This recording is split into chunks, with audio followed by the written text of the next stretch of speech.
Hello, everybody. I'm welcoming you to this second day of the annual meeting of the network. My name is Christian Müller. I work for the State Secretariat of Economic Affairs in Switzerland, and I'm going to be later of this second day. I'm very pleased to welcome today also some special guests that we have. Angela Busciatti from the Ministry of Economy in Albania and the whole delegation of Albania. I think it's a great opportunity that you can be here today with us on this second day of the network. It's really in the spirit of the network that we can exchange with other countries, and I really hope that you can also profit today from the presentations.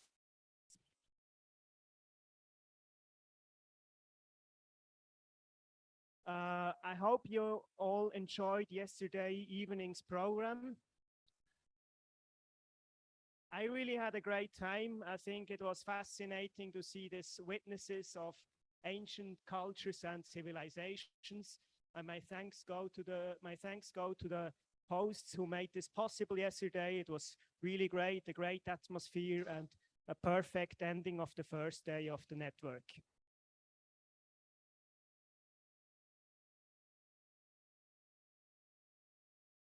The restaurant was also a great success for me. Whenever I go to another country, it's very important to try out the local food, and it was really living up to the expectations. I had very good food. I also had enough food, and so now I feel ready for the second day of the program.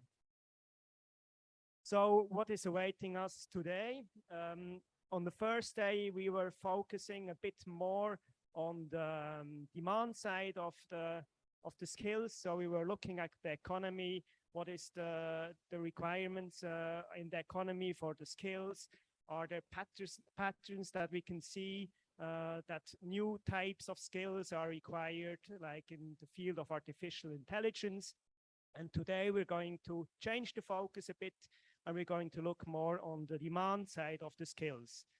But before I go to the details, we have some changes in the program. The evening dinner will start a bit earlier. I think in the program it's written 8 o'clock. We're going to start already at 7 o'clock. The details we will give you later after the lunch break, where to meet and how we meet exactly. But just that you know already, so we're going to start a bit early with the dinner. So today we're going to look at the individuals. How can the people secure that they're reskilling and upskilling in the sense of the demands of the market, how artificial intelligence can help us with reskilling and upskilling, and as well, of course, a focus on the pests. How is artificial intelligence supporting the pests and providing them with instruments and with analysis so that they can help people who already lost their job in finding a new job in this new challenging environment. The day is split up in different groups, groups of presentations. We will start first with a bit of framework. Then later we're going to have some examples from the countries, how they handle these challenges with artificial intelligence. And we're also going to have a guest presentation from the OECD that I'm very much looking forward to. And we're going to have, of course, working groups in the afternoon. And we're going to give you the details about the working groups after the lunch break. We start now with the first block of the presentation. And I asked the three presentators to come already here. That would be Marco Riccieri from EURISPES, Krista Larsen, that we all know, and Lukas Kleiner-Rüschkamp, who is going to have the presentation from the OECD LEADS program.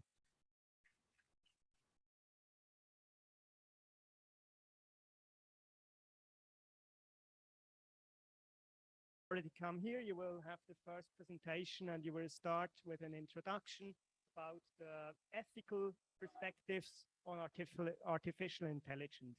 The floor is yours.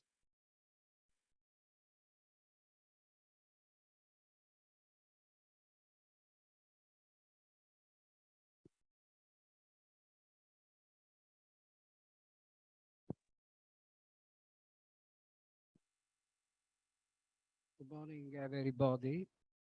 Um, the topic of my contribution, the contribution of EURISPES, is dedicated to the ethical codes of digital, and that became laws of the state. I want to make clear this concept. When you read the documents of United Nations, European Union, UNESCO, OECD, you find a lot of recommendations.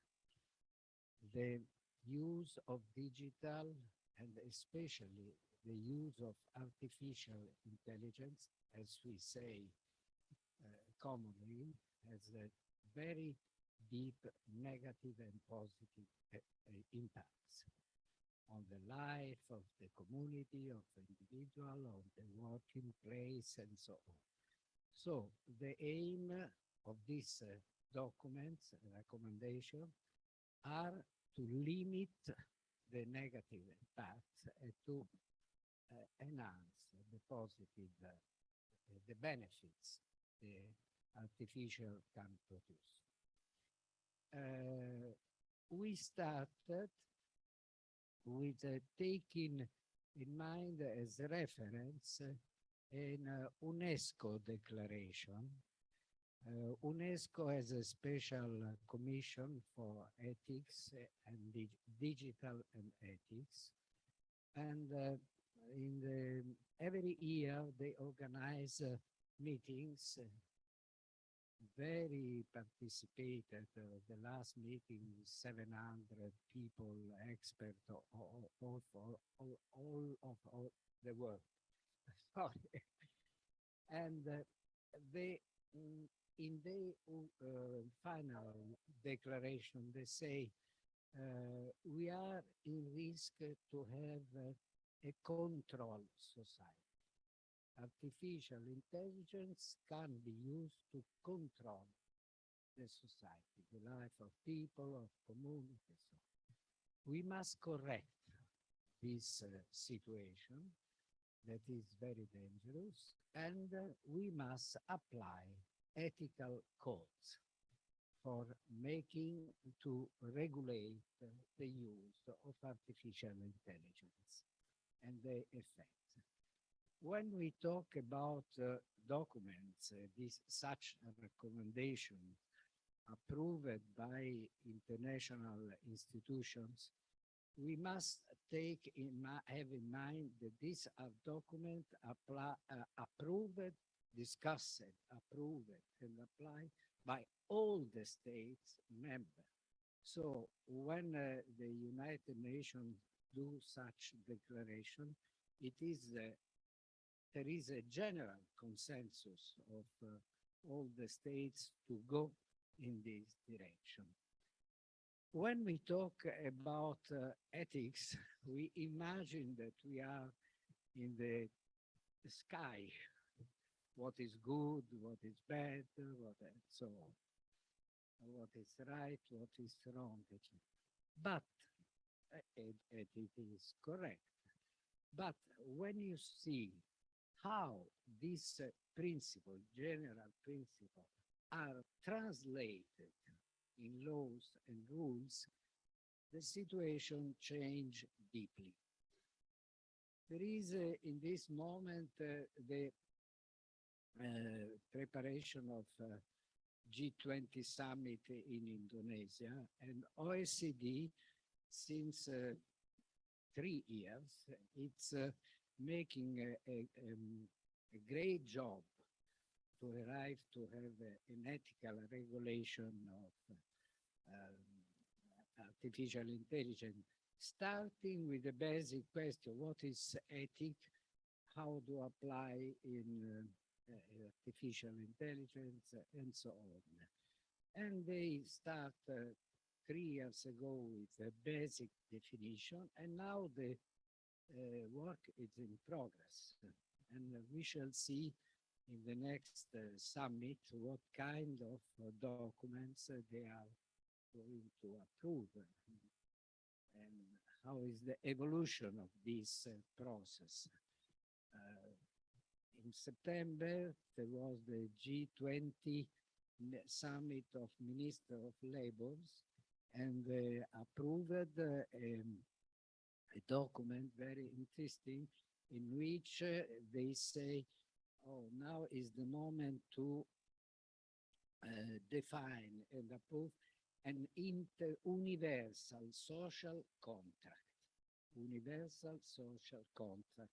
This is the main proposal that was approved in the G20 Summit of the Minister of Labor in September. So a step forward we have done in EURISPES. Okay, you have many recommendations. The problem is on the table. Who are the states? This is the question. That transform this recommendation in concrete laws of the state. So approve laws on ethics and artificial intelligence with the force of law.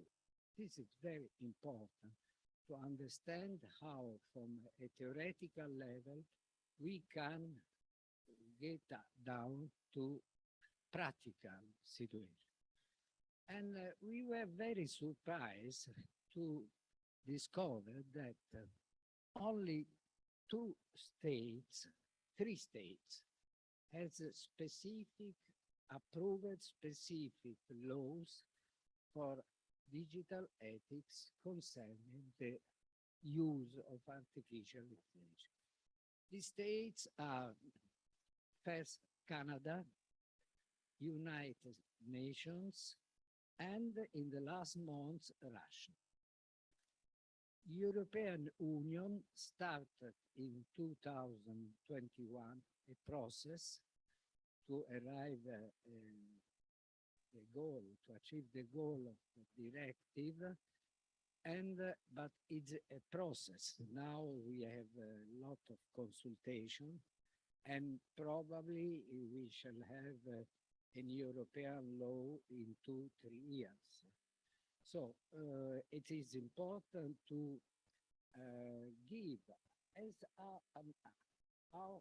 even as a network to follow this process that is ongoing inside the European Union, and to give the contribution of our knowledge. The Anthology, for instance, give a lot of elements to this.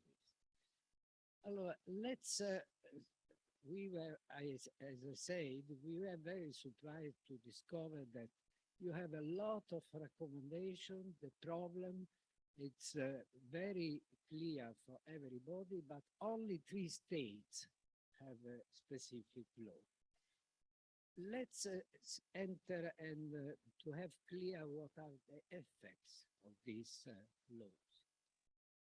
The Canada law approved in 2021, 2017, and then 2021. You find a specific contribution in the Anthology. You have all elements. But I want to draw your attention about basic elements. The Canada law, it's concerning the state administration. So not the private sector. It's concentrated on state administration, ministries and public agencies. And they say, I create a table. I adopt an algorithm. This algorithm has the aim to implement the state program, plan for agriculture, plan for industry, plan for education, and so on. When this the table discuss and has clear the benefits of this algorithm system, I apply the algorithm to the state programs. what is the main effect is coming out? That or if the work is done by the algorithm, the Office of Director General of Minister is no more useful. The officials of state ministry are no more useful. So all the organization of the state, the bureaucracy, minister, the director general, the under director, official, it's practically cancelled in these functions. So, and this creates a very important problem, how to reorganize all the state apparatus. So we see that concretely from an idea to have ethics inside the artificial intelligence, when you apply, you have enormous change, a radical change of your public apparatus. And how to manage this, how to face with all implication of this new situation. And this is very important because create enormous benefits for economy, for the efficiency of the state, but from other side, it creates completely unusual situation for our mind. This is the Canada law. I repeat, is no more a recommendation, it's a law that it is applied in this period, in the last months. Second, in the United Nations, the USA, there was a great resistance at the beginning by the Trump administration. I don't want any rule in artificial intelligence. Then the Trump administration changed completely the vision and say, okay, if I implement ethics in artificial intelligence service, I will be more competitive in the world. The people trust in my system and I succeed to maintain my high level of competition. So the basic reason of to have an ethical code was translate political with the goal to be more competitive. If I apply this system, I'm more competitive in the world. I'm the leader. And the laws, it's very interesting, put a lot of emphasis. The law is not limited only to the state apparatus, but it implies also the private companies and introduce the duty to have an ethical code inside the companies. But what is very interesting, the original approach, is that they want to develop in the people what they define positive attitude towards artificial intelligence. So they have a lot of programs in universities with the unions to put the people in the condition to understand and accept the benefits of artificial intelligence. So there is an enormous effort in terms of money, programs, in the society. They involve society to have a positive approach as the basic element to have a transparent and artificial intelligence system. It's very interesting. So we see that in America, the regulation very limited, but oriented on the people. Different from Canada, where it is on the state bureaucracy, it's oriented to the people. As if you have a positive attitude in the society, you have the better condition to accept the revolution of artificial intelligence.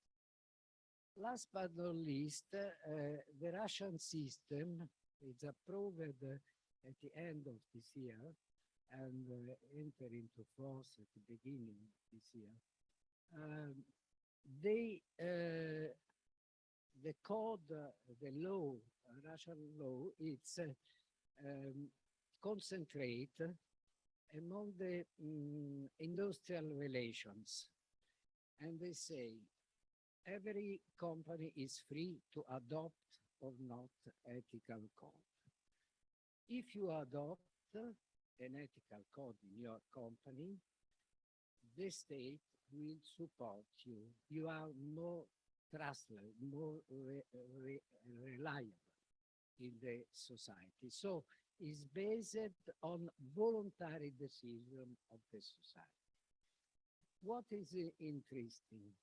That when a company decides to introduce an ethical code for algorithm, they use in the production or consumption or distribution of food and service, I have to make a comparison to this discussion with the trade unions representative.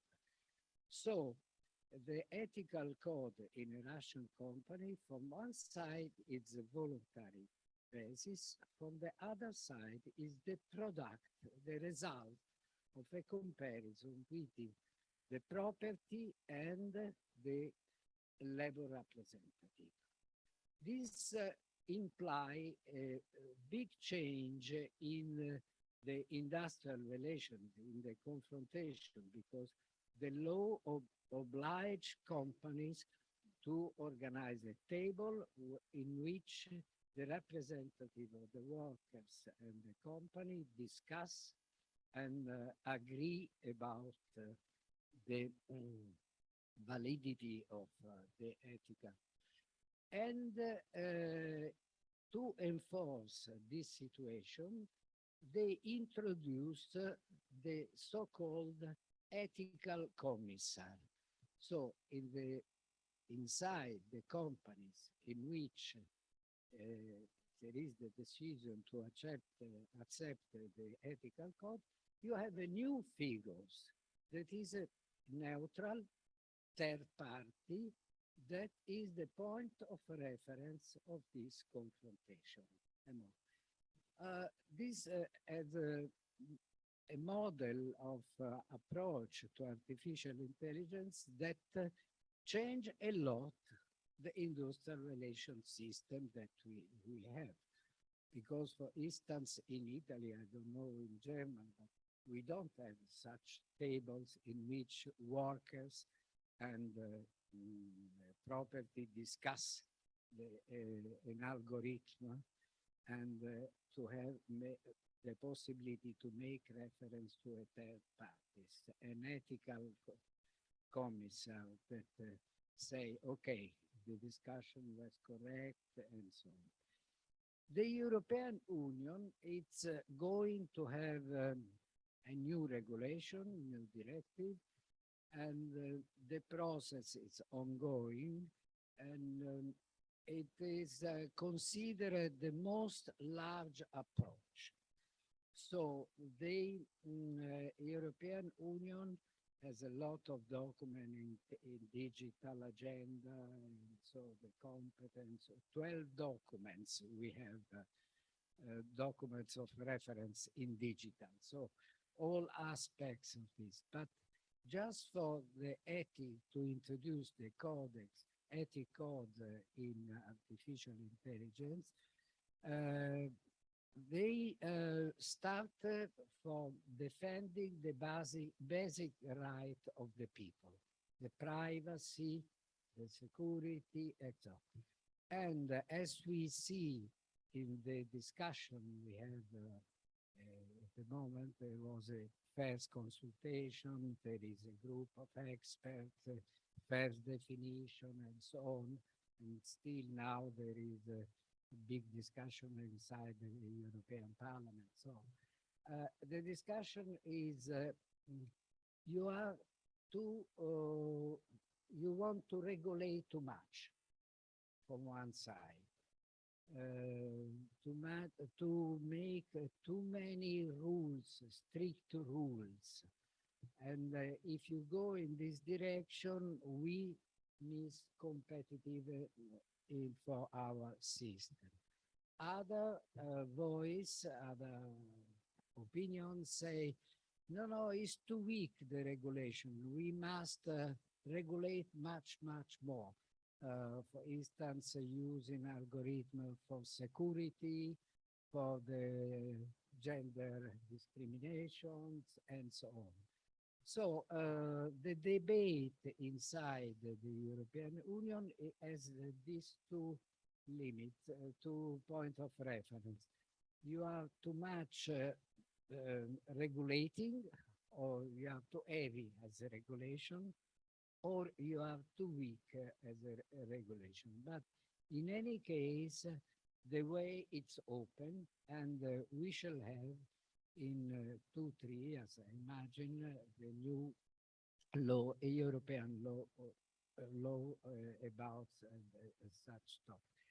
So I recommend you to put your attention also on this subject. Topic when you talk about artificial intelligence, because with the ethic you imagine you be in the philosophy, in the moral, etc. But when you see how these principles and recommendations are applied concretely, we see that there is enormous effect in the way of working, in the way of making competitions, and so on. So it is an item that we must put in our agenda, because it gives us a very important element to understand the type of changes we shall face currently and in the coming months. We won't proceed to go deeply in this type of reflection. If you have contribution, very welcome. It's for everybody in the network. But we have, for instance, a discussion with some Italian trade unions about this topic. Oh, yes, but this is a revolution, a change. We are not ready to discuss an algorithm. So the CSL and the main Italian. But if we go in this direction, we must educate and training all our union class, because how can a worker sit in a table to discuss an algorithm with the property? And so there are a lot of concrete implications that I think we must take in consideration. Okay, thank you.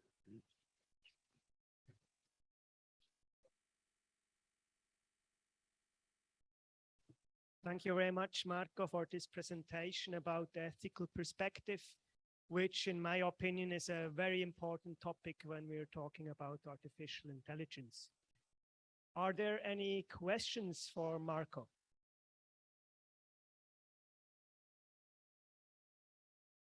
Doesn't seem to be the case. So I think it's really important to also address the fear of the people. People are easily getting a bit afraid when we talk about artificial intelligence and potential control of the state. So I think transparency is a key word, code of conduct, and I learned that things are moving, but we still have a long way to go. So now I would like to move to the next presentation, and I give the word to Krista.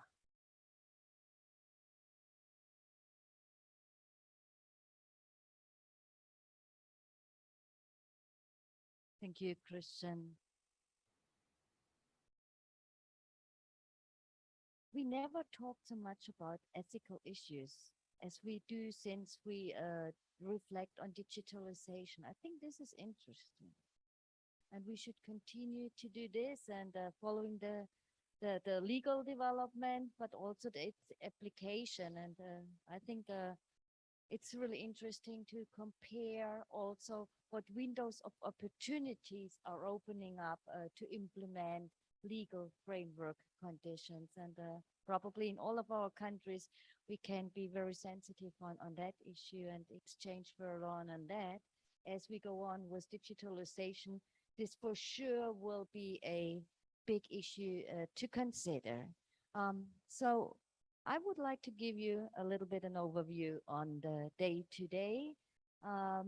You know already the chart here, and so we covered yesterday. So as Christian nicely said, the demand side of the labor market. Today we are focusing more on the supply side, so meaning on unemployed people, but also the supporting organizations. And we look again, and more specifically than we did yesterday, on the topic of skills. So skills are relevant because of digitalization. Digitalization causes a lot of new demands on changes in skills or new skills, but also, as we have framed yesterday already, it's not only digitalization. So we have demographic change, we have all the effects of the climate change. So we have so many different developments going on, and all in all, they cause a lot of new requirements for adapting skills and exploring new skills. And it has a very high dynamic. And that's why we decided to focus on that to a large degree today.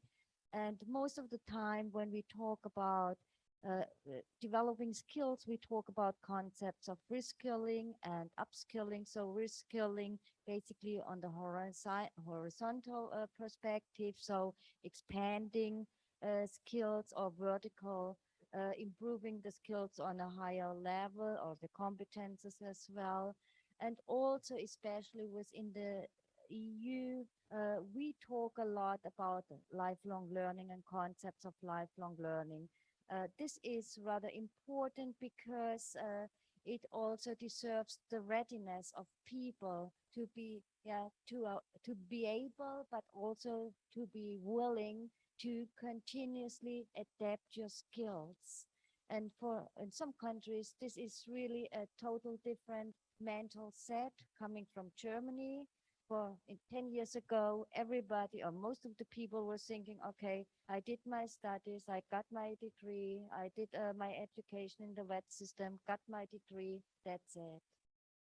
So, and only in the last 10 years, things changed considerably, but things did not change so fast in the mindsets of the people.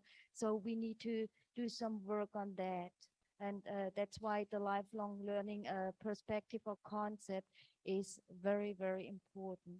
What we will do also today, and we think this is also something which we should look very closely to, is that artificial intelligence also can provide us with nice tools for self-learning. And they open up opportunities which we did not have before. And some of the tools are already implemented and out there because individuals have the chance to do an assessment. So assessing their own state of the art of their skills, they can do some trainings and then reassess their progress, and they have also within these tools some incentives which motivates them to learn, and they can reach in some of the tools already certificates, etc., etc. And we find already a lot of these tools on platforms. We'll get some examples on these tools today, and we think it's worthwhile to look closely to the tools and what they really in fact can do for individuals, be it employees or unemployed, and are there gaps which we have to bridge for bringing people to a point that they really can use and accept these tools. We think this is an open question which we should address today as well. And also we added here the topic of chatbots, as in a lot of public administration, which has service areas. Chatbots are very widespread meanwhile. And yeah, it's considered that everybody can use chatbots. We are not so sure about that. And also, we think chatbots, it's a topic of PS, and we would like to reflect on the function of chatbots. This should be the strategies, in others we don't. But we think it's really important to develop the strategies for being able to have the right qualifications for the employees and for the unemployed, which fits well to the demands of the companies and helps them to improve the economic stability of a region.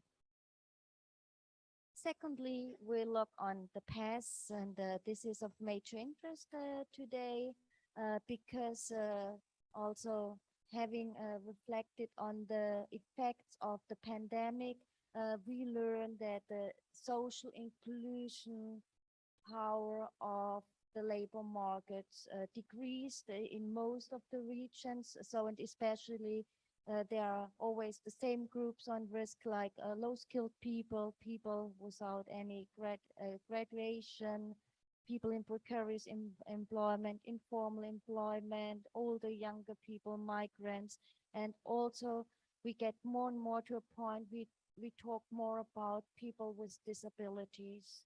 And we think this is also, it's also a strong perspective in the EU, but this is a perspective we should adapt much more as people getting, the employees getting older and older, and there will be more and more people with disabilities being part of the workforce, and that has a relevance for the working conditions. So we should have that also in mind.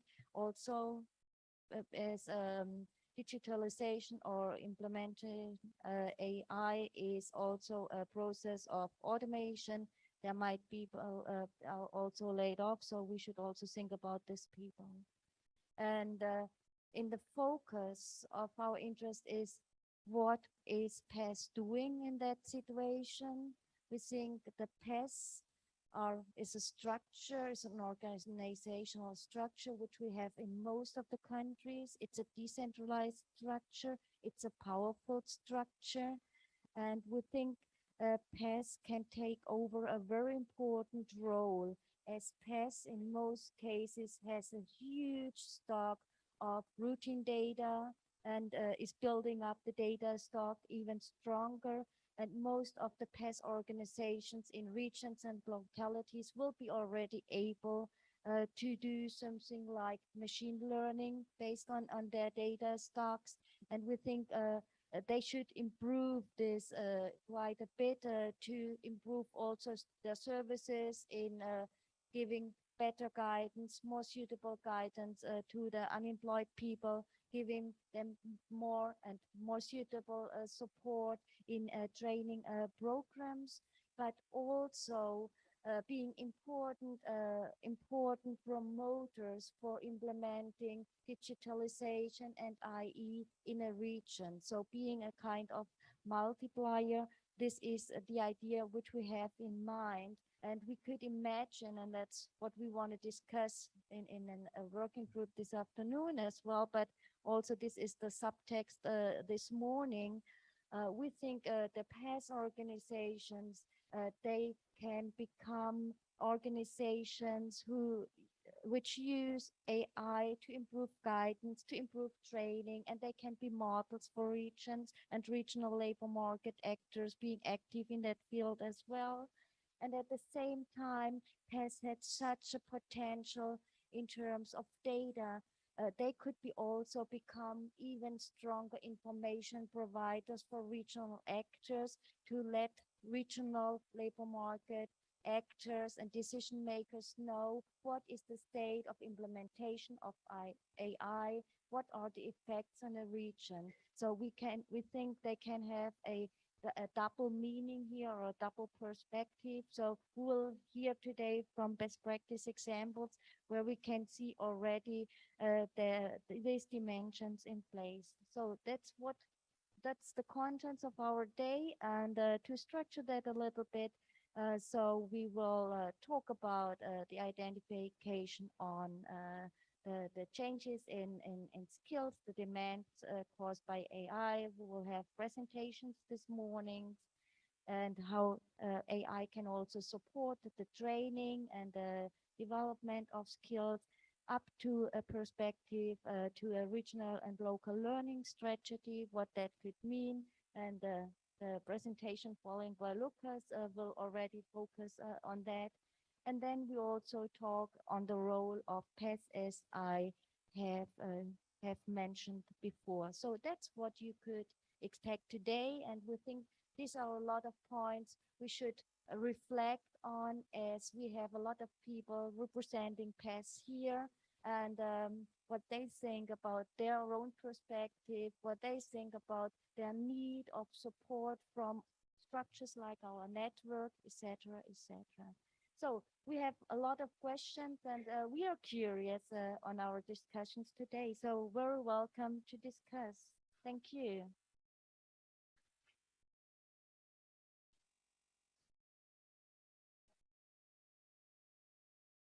Thank you very much, Krista, for the outlook of today's program. Are there any questions for Krista? Doesn't seem to be the case. So now I'm very pleased to welcome our guest today from the OECD, Dr. Lukas Kleine-Rüschkamp. He's working for the Center for Entrepreneurship, SMEs, Regions and Cities at the OECD. And he's going to show us a lot about local adult learning strategies in the context of AI. The floor is yours, Lucas.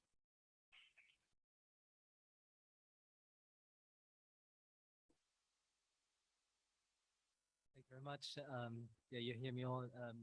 First of all, I'd like to really express my gratitude to the organizers for the hospitality shown to us. I think Christian referred to sufficient food. I thought it was more than sufficient food, excellent food. Thanks a lot. And thank you very much also to Krista and Marco for allowing us to continue this collaboration between the OECD LEAD program and the network, and in fact reinvigorate it going forward.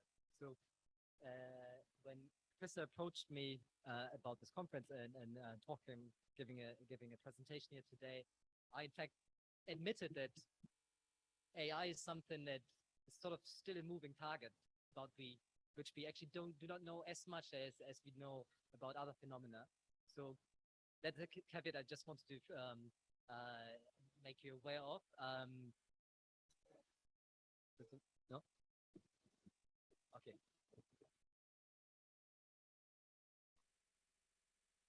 Yeah.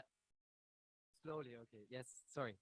So, yeah, one admission up front. I think this also came through the other presentations yesterday and well, yesterday really, that AI is a moving target. So we are learning to deal with it. We are actually collecting the evidence now in comparison to other trends in the past. So today I will be talking about automation, artificial intelligence, and the need for local adult learning strategies. On the latter point, I think Krista already elaborated quite well why that is important. So this is the structure of today.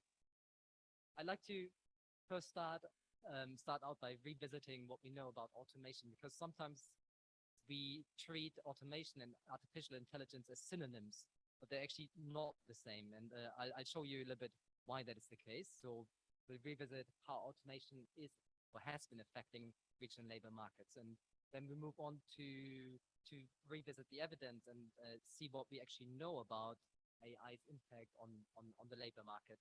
And finally, then we'll continue and discuss how local adult learning systems can help address the challenges posed by these two mega trends. So how's automation affecting regional labor markets? So the OECD, we have done a lot of work on this. when we look at the OECD overall, we see that, almost every second job, 46% in total, face automation risk. Now, that doesn't mean that those jobs will disappear. In fact, the majority of those, 32% of those 46%, actually face significant change. That means the skills required to pursue a certain job might change. The task content will change. Clearly increasing the demand for retraining, relearning, etc. But another 40% face a very high risk of automation. So those are people, those in jobs that actually do face a risk of being displaced by automation. And this came through the other day, but clearly these trends have been reinforced by COVID-19, which has really been a catalyst for digitalization. I think some colleagues of mine refer to COVID achieving what normally would have taken in 2 years, what would have taken 2 decades in terms of the proliferation of digital tools and so on. So what we know, clearly workers are required to reskill and upskill. And that's one of the main lessons we know. One thing that is quite striking about automation, now one thing that is quite striking about automation is that it actually mainly affects workers with low and medium skills. We also see this, that it has a strong sectoral component. The regions that are dependent on manufacturing have been facing higher risk of automation. Regions with a less educated workforce face higher risk of automation. So we know, in fact, automation risks have been very much concentrated on medium and low-skilled individuals, and in fact, actually also men, mainly because they work in these industries that are affected the most. Aggravating this issue and this problem of automation risk is the fact that new jobs are mainly concentrated in occupations that have a low risk of automation. I mean, in a sense, that's a positive development because we are creating jobs that are more resilient. And the side effect of all of this is that, driven by this technological change, by automation, we actually observe a changing world of work, where we see a clear polarization of labor markets, national labor markets, but in particular also regional labor markets. Just to show you here, in fact, in most places, whether it's regions or metropolitan areas or cities, we see that middle-skilled jobs have been disappearing at quite an astonishing rate. So there's just a little bit of background information to allow us and to see whether we can actually compare automation to AI. So automation and AI, my question really here is same or different. I think it's important to note that, when we think of previous waves of technological progress, those were primarily associated with automation of routine tasks. And automation is something that has been going on for a long time, since the 1980s and so on. AI is a rather recent phenomenon that we're dealing with. So, clearly there's less evidence as well. As part of automation, it was, really about computers, industrial robots performing routine tasks, including record keeping, calculation, and searching for information, and so on, manipulating physical objects, and we talk about robots and so on. AI is something that has been experiencing extremely rapid progress, but it is actually slightly different. Here, what I will be presenting today a little bit is focusing on some of the dimensions that I think were mentioned already yesterday as key dimensions of AI. So, image and speech recognition, natural language processing, translation, reading comprehension, and so on, predictive analysis. So, machine learning, big data analysis, and so on. I think those would be the best way to compare this. So how can we measure AI's impact on jobs? Colleagues of mine at the OECD have tried to do this, and they actually looked at the degree to which different occupations rely on abilities in which AI has made the most progress over the last 5 to 10 years. So you basically look at which parts of AI have made the most progress, and how does this relate to different abilities in different occupations. So information on abilities comes from the US Department of Labor's ONET system, with which some of you might be familiar. And what we did at the OECD is we then also linked it to the adult survey on adult skills, PIAC, to know how this then is related to different tasks that people do in their jobs. And then that essentially gives us an exposure measure to AI that varies across occupations, even within occupations, and across countries. And when we think about the impact of AI and jobs, there are clearly two possible outcomes. And we do investigate evidence for the last 8-10 years, 2012 to 19, or the last decade. So the first impact, on the one hand, AI may actually depress employment because it offers, similar to what we observed with automation, it offers a substitute. It basically substitutes labor. Jobs disappear because AI actually takes care of the task and the responsibilities that a job was in charge of at some point. But it's only one side of the coin. The other side of the coin, an alternative scenario, is that AI actually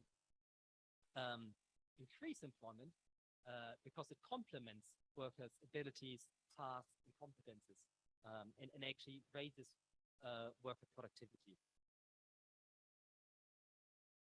One thing that I think I'd like to emphasize here is, we really have to keep in mind and look at the fact to which the extent to which AI and automation are the same or are different. And based on this work by colleagues from the OECD, we see actually there are quite significant differences between automation and AI. One of the key differences is that those occupations that are judged to be most exposed to AI, so probably are affected by AI the most, actually include a lot of high-skilled occupations. And that differs quite significantly from automation, as I showed you earlier. These are high-skilled occupations such as lab technicians, engineers, actuaries, and so on.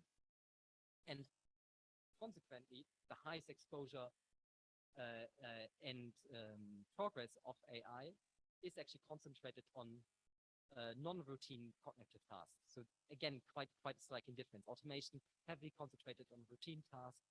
AI, actually, it's those sort of more creative, non-routine cognitive tasks where it is concentrated on. I like to say that this doesn't necessarily mean that jobs will disappear because of AI. That's, I think, in fact, an empirical question that we try to examine and where we need to collect further evidence going down the road. So what does the preliminary evidence say? So we have information on 22 countries, 22 OECD countries, time period 2012 to 2019, and sort of focusing on the question whether this measure of AI exposure is related to employment growth or employment declines. And in fact, we do not find any clear relationship between AI exposure or employment growth. It's sort of, overall, it seems to have been relatively neutral. But there are some nuances to this. For instance, in occupations where computer use is high, greater exposure to AI is actually linked to positive employment growth, so to job creation in a sense. But we also find a negative link between AI and the growth of average hours work among occupations where computer use is low. So a clear nuance. And a number of possible explanations for this. Partly it's one possible explanation is the fact that the partial automation by AI raises productivity directly, and there's actually shifts task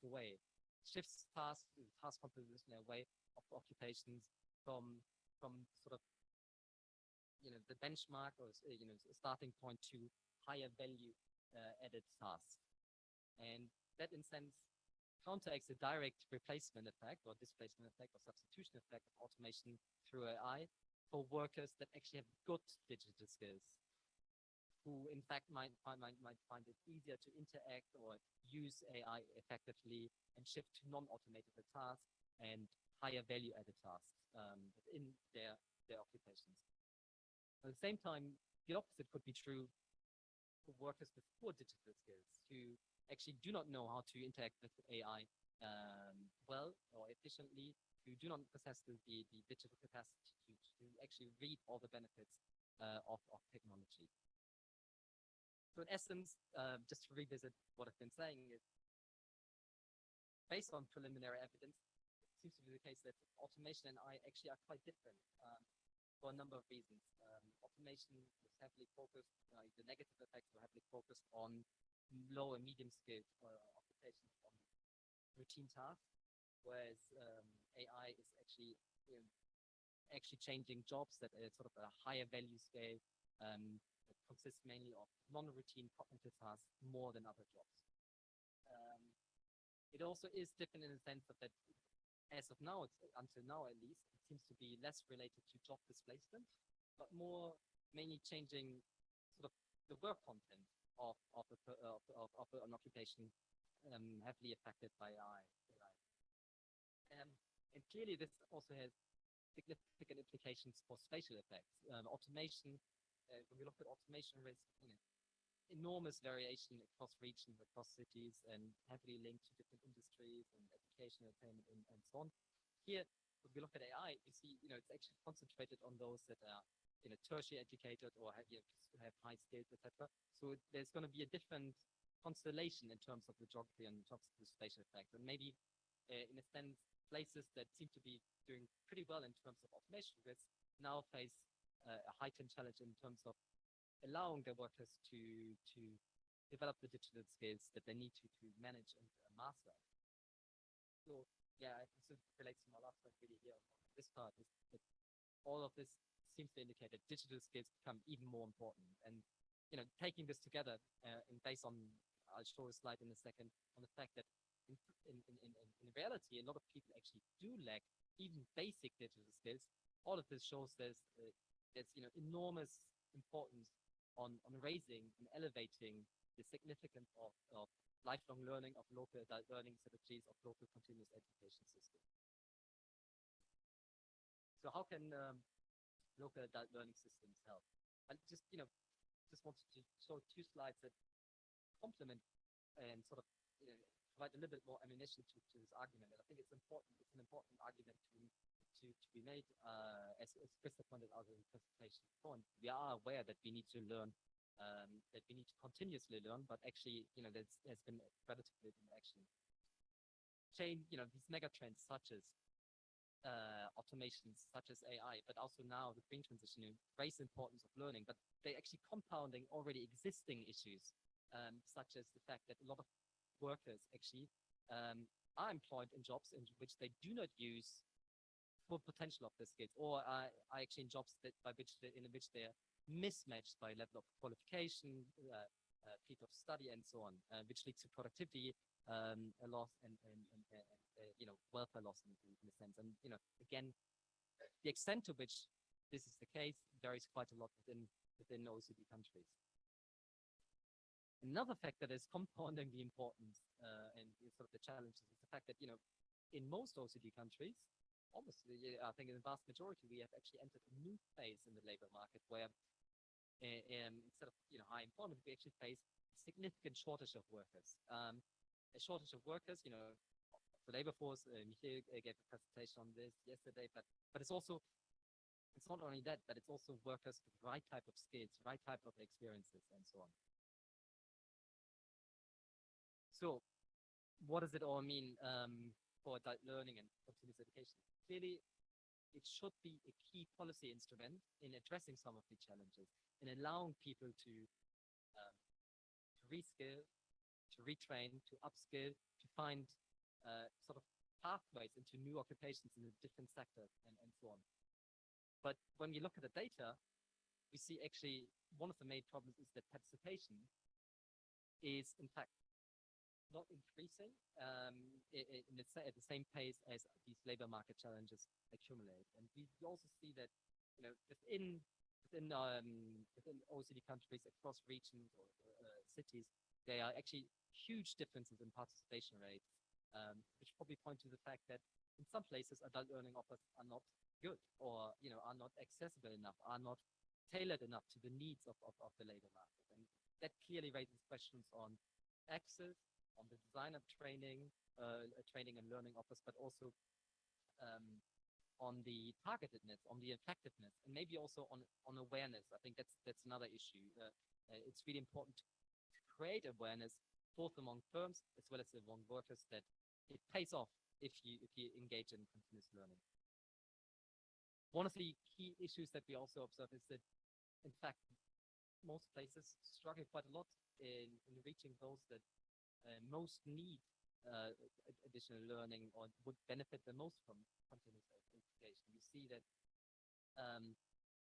over time, when you're focusing on a few European countries, there's basically very little improvement in terms of participation rates of low and medium skilled workers, which are, AIs, it might be a difference, but like when you look at automation, but also job polarization or the green transition, those are jobs that might be affected more and where people actually would benefit most from working. And then, this is clearly related to a number of constraints, family obligations, which disproportionately affect women.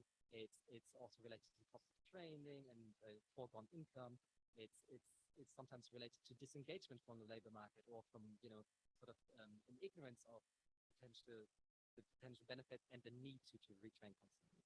So, I mean, I could probably skip this, but again, when we look at all different matrices of vulnerable groups or those individuals that benefit the most in terms of learning, we see it's always the ones that are either in more precarious situations or are more vulnerable to these labor market changes that participate less in learning.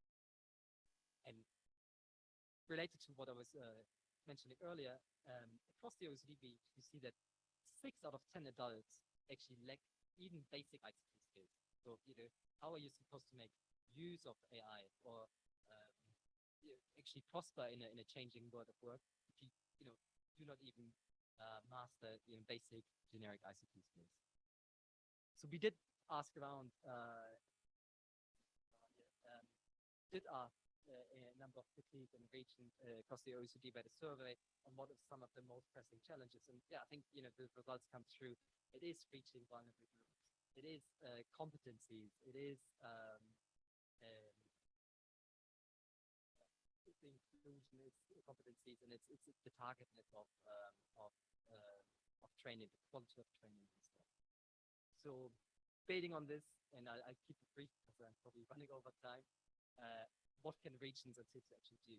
So we recently published a policy manual on this, on adult learning, local adult learning systems, and I'd be happy to share the links to the organizers and all of you, and suggest you to consult it. And we did a couple of additional studies in Berlin, in London, and other places where we have been supporting the redevelopment, the recalibration of the local adult learning system.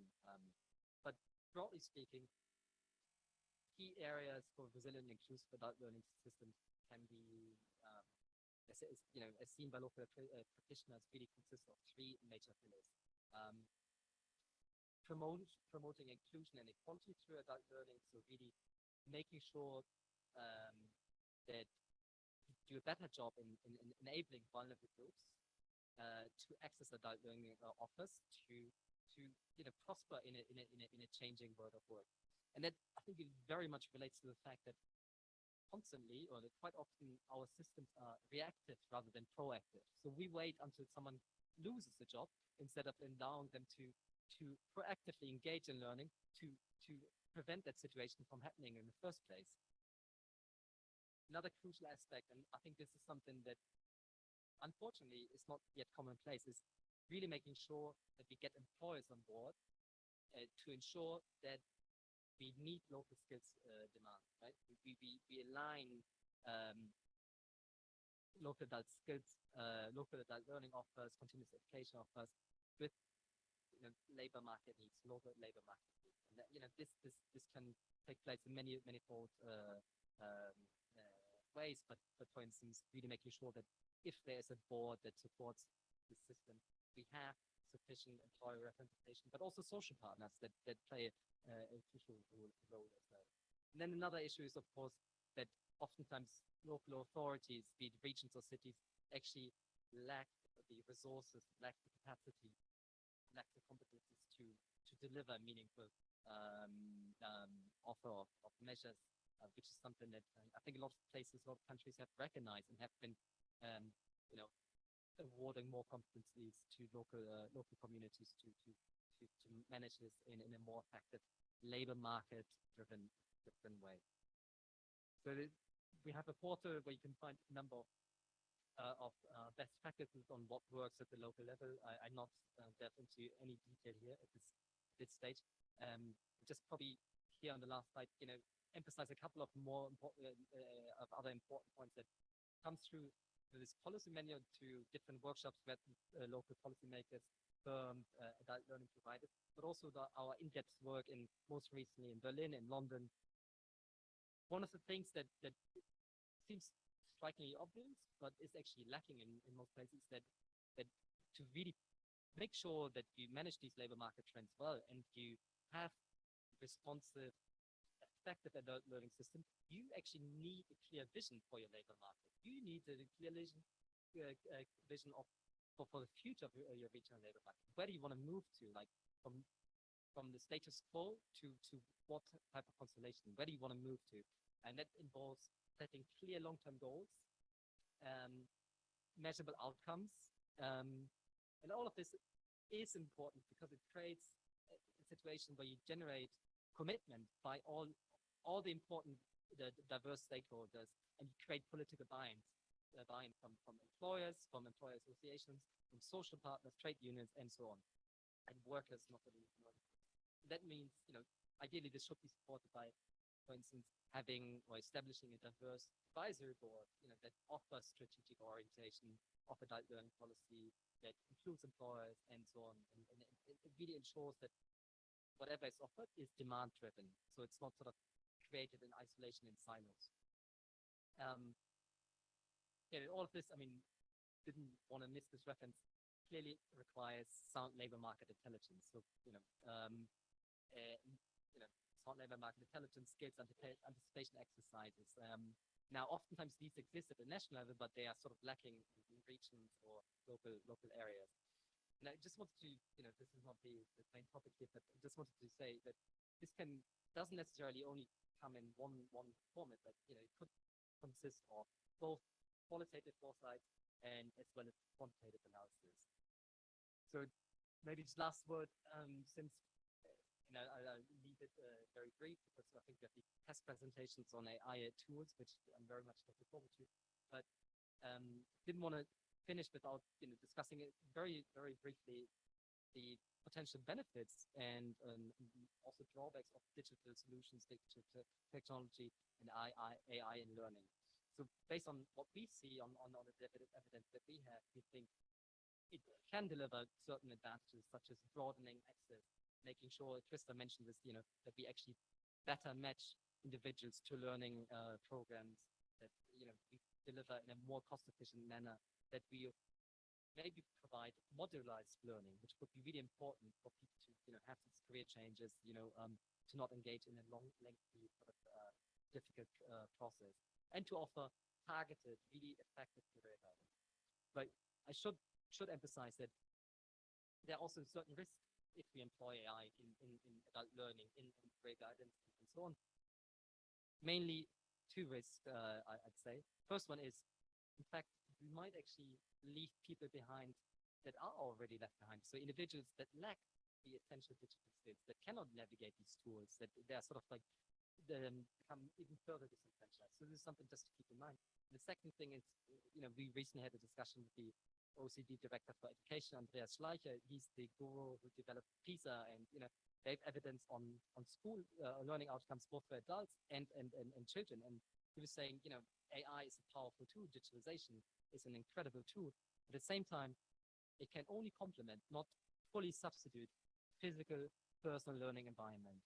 The best predictor for positive, successful learning outcomes is actually having an emotional, social connection to your peers, or to someone who mentors you, or to your teacher, and so on. So this, I stop here. Thank you very much.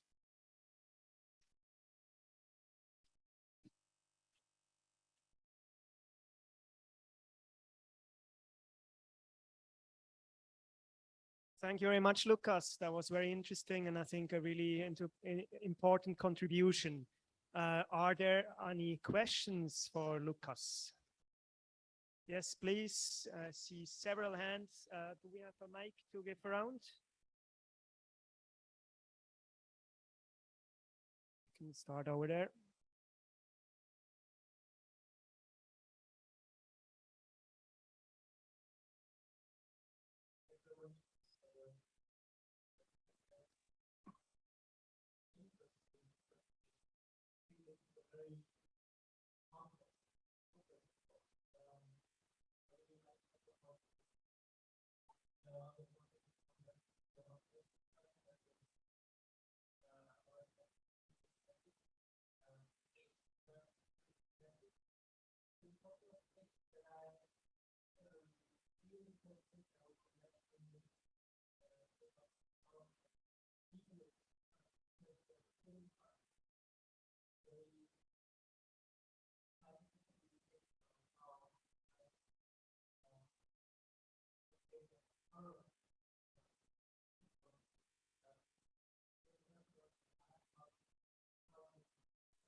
AI technology comes most of the time, I guess, is being developed in the IT sector. So it's no surprise that you see, IT being related to, you would have employment growth in this, but not so much maybe in other sectors where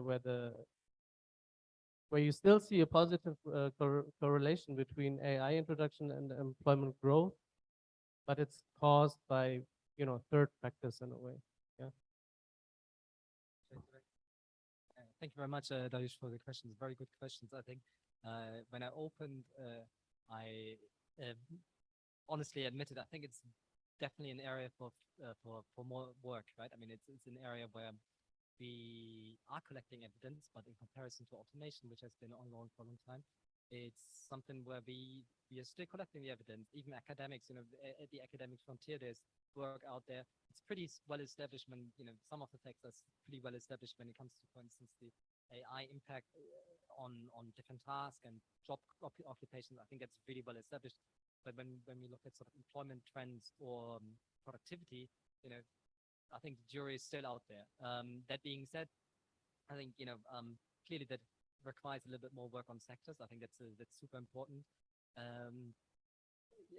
Yesterday, I think Duncan from Lightcast gave a presentation on vacancy trends, and I think that sort of alluded to some of this.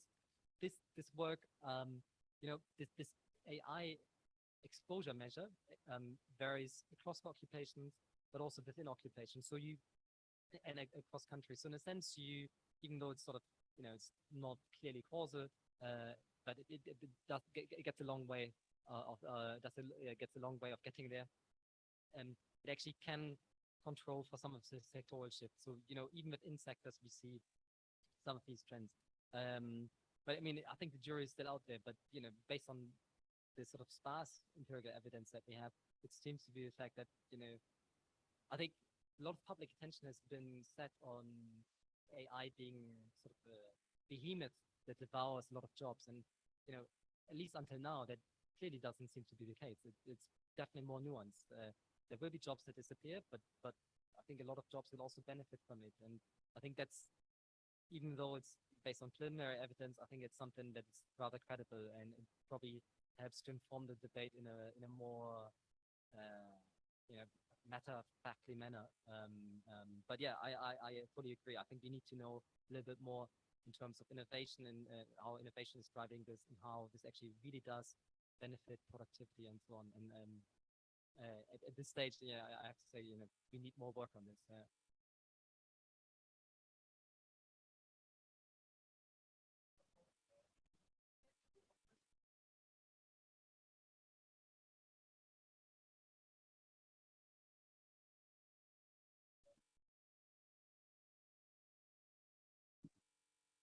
But I hear you, yes.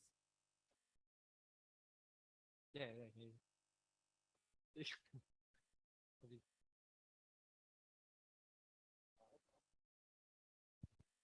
Okay. Okay, now it's working.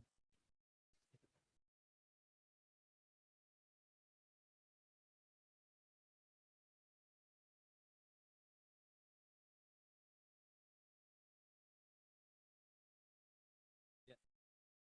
A lot of sites where you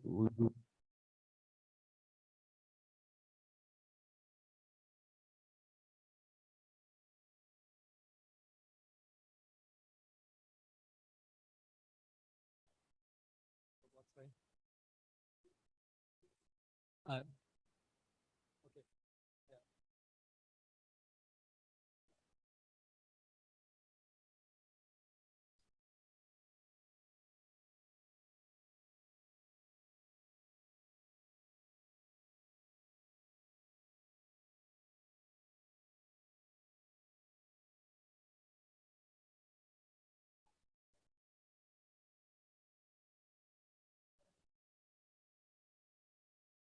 Mm.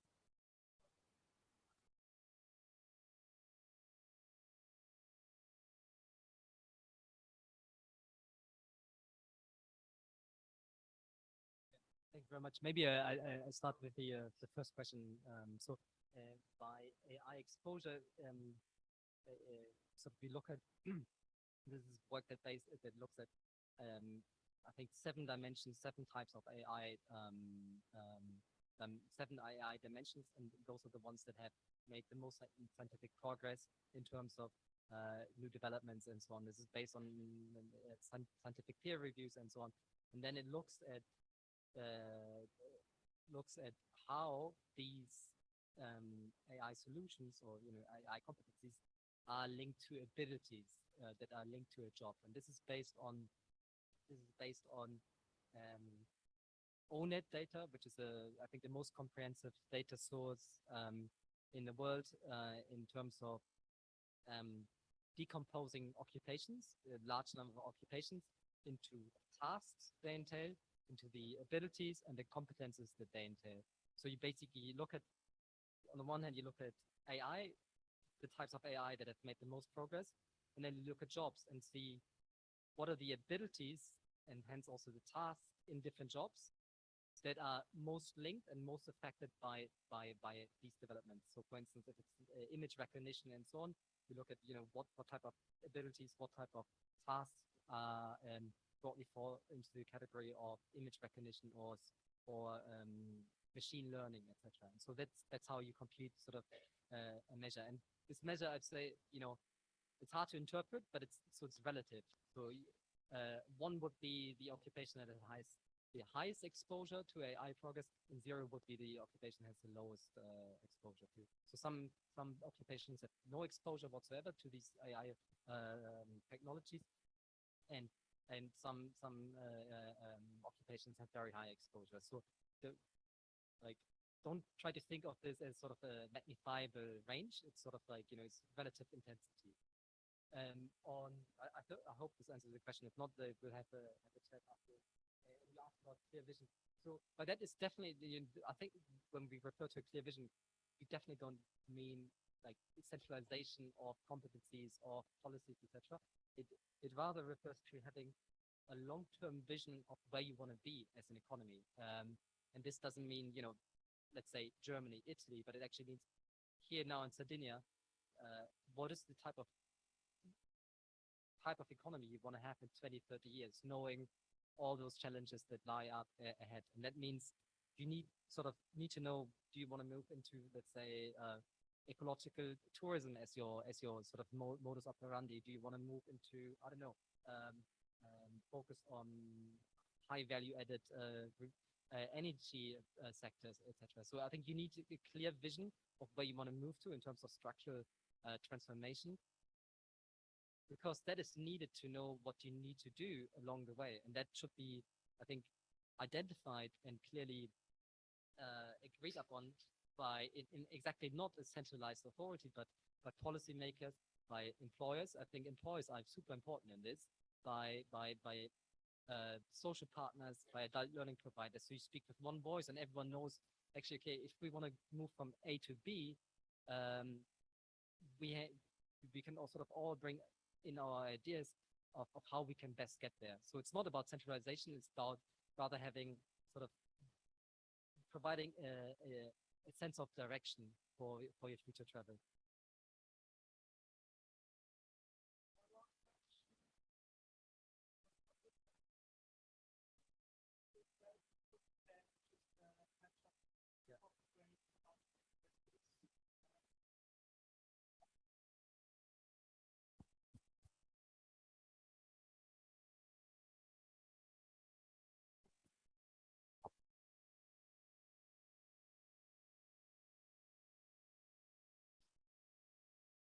Yes, thank you, Lucas, for the very interesting presentation. Yes, the first slides of your presentation, you were focusing on the regional differences, on the employment effect of automation. And I was wondering if it could be an artifact, because it is correlated to the sectoral composition of a region. And do you think if you would control for this, the regional effect would disappear? So my real question is, yeah, is there really a regional impact or regional impact exists in this? Yeah, I think it's a good question. I mean, my first answer would be we actually want to do that? Because even if it's based on the sectors, the sectoral concentration of different regions, that's important to take into account too, right? I mean, it's two things that are driving this. It's it's of course the sectoral composition, but it's also the composition of jobs, of occupations, and of tasks. So I think even if you control for sectoral composition, you pick up a lot of it, sure, but then you still have the sort of human worker side effect that will drive some of this. I mean, I think it's a combination of those two. But would we want to, I mean, I'm not sure that would answer your sort of our concerns, because even if it were driven 100% by sectoral composition, that's something definitely that we then need to take into account, because that means we do have a spatial differentiation, right? So I think in terms of policies, it matters regardless. But you're right. I mean, sectoral stuff is super important. The same about the green transition. That a lot of this is linked to sectoral composition. Thanks a lot.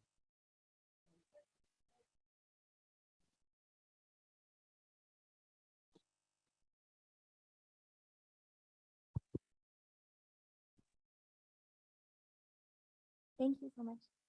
Just about the potential differential employment impacts of AI. So we're looking a lot at sector, occupation, skills, and tasks.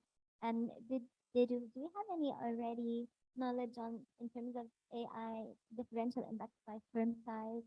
Like when you think of SMEs, they have a different occupational structure than larger enterprises, and also maybe there are fixed costs in adopting certain AI technologies and so on. So what do we know already? Do we have any evidence based on impact for SMEs?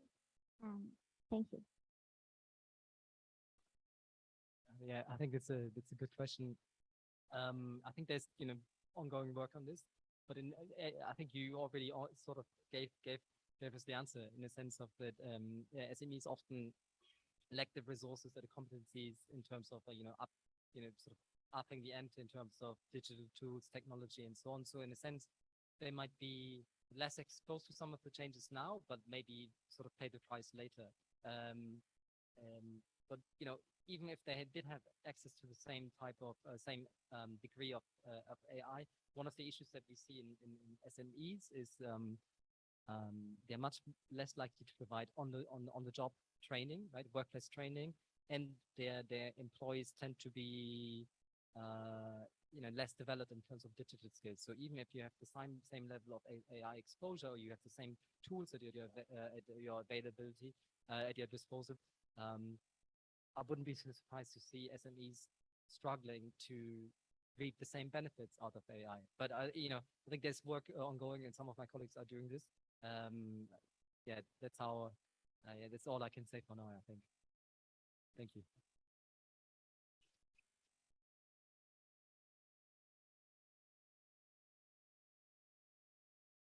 Thank you very much, Lucas. We are a bit behind schedule. I still propose that we are moving on to the next block before we go to the coffee break. In the next block, we are going to talk about the PES. That's very interesting for me, being myself or working myself for a PES. I'm really convinced there is a lot of opportunities in artificial intelligence. And now we're going to have 2 countries and 4 presentators to look a bit at the challenges of the PES. I'm sure it's important that we can jump on these opportunities. AI can help a lot. It can provide tools for the PES and can provide analysis for the PES. But I think we're also going to see limits. The work of the PES is to a bigger extent still people's business. They're working together with people. They're making counseling with job seekers. So in an ideal world, AI is providing these people with just the tools that they need to do their job. So I asked the presentators to move here. We have 1 second.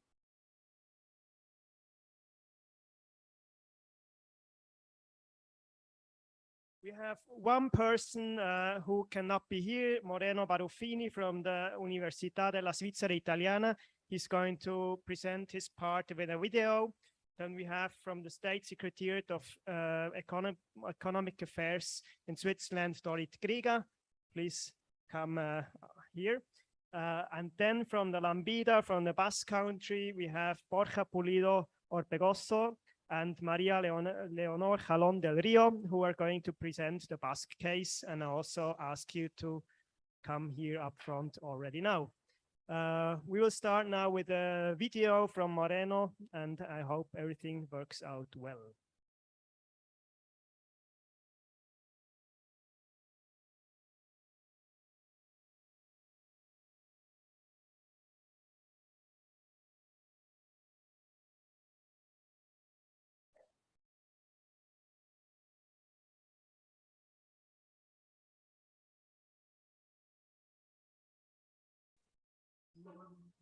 Everybody, my name is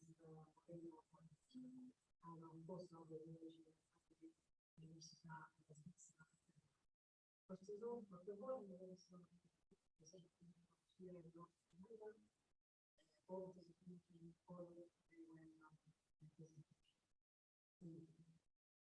So the title of my presentation is Approaching Skill Development for the Public Employment Service, the Swiss case. It's I'm a postdoc researcher at the Università della Svizzera Italiana. First of all, I'm very sorry presenting from here and not from there. Hope that you can follow very well my presentation indeed. So the title of my presentation is Approaching Skill Development for the Public Employment Service, the Swiss case. It's a joint work with Dorit and Laurence from the SECO in Bern, and is has the same title as the article published in the Anthology. So you can refer also to the article to find more information. Okay, let's start with a general introduction. Why did we decided to study this particular topic and to study the effect of the artificial intelligence on the public employment services? We started from some facts on the labor market. As you may see, the average unemployment rate is quite low in Switzerland, around 3%. We have to say that is measured in a different way in Switzerland than in the rest of Europe, but it's quite very low. But if you look, for example, at high-skilled people or medium and low-skilled people, you can see that for the latter, the unemployment rate is almost double than the average. Considering also the age of people in unemployment, we can see that the unemployment is higher for people, let's say, for elder workers. Maybe because they don't have some skills concerning the new technologies. So, as a matter of fact, digitization is transforming the world of work and also the profiles on the labor market. In Switzerland, there was a report a couple of years ago which says that the artificial intelligence should be embedded in the education to enhance the human capital. And as a matter of fact, the workforce needs to adapt to an aging workforce, especially in Switzerland.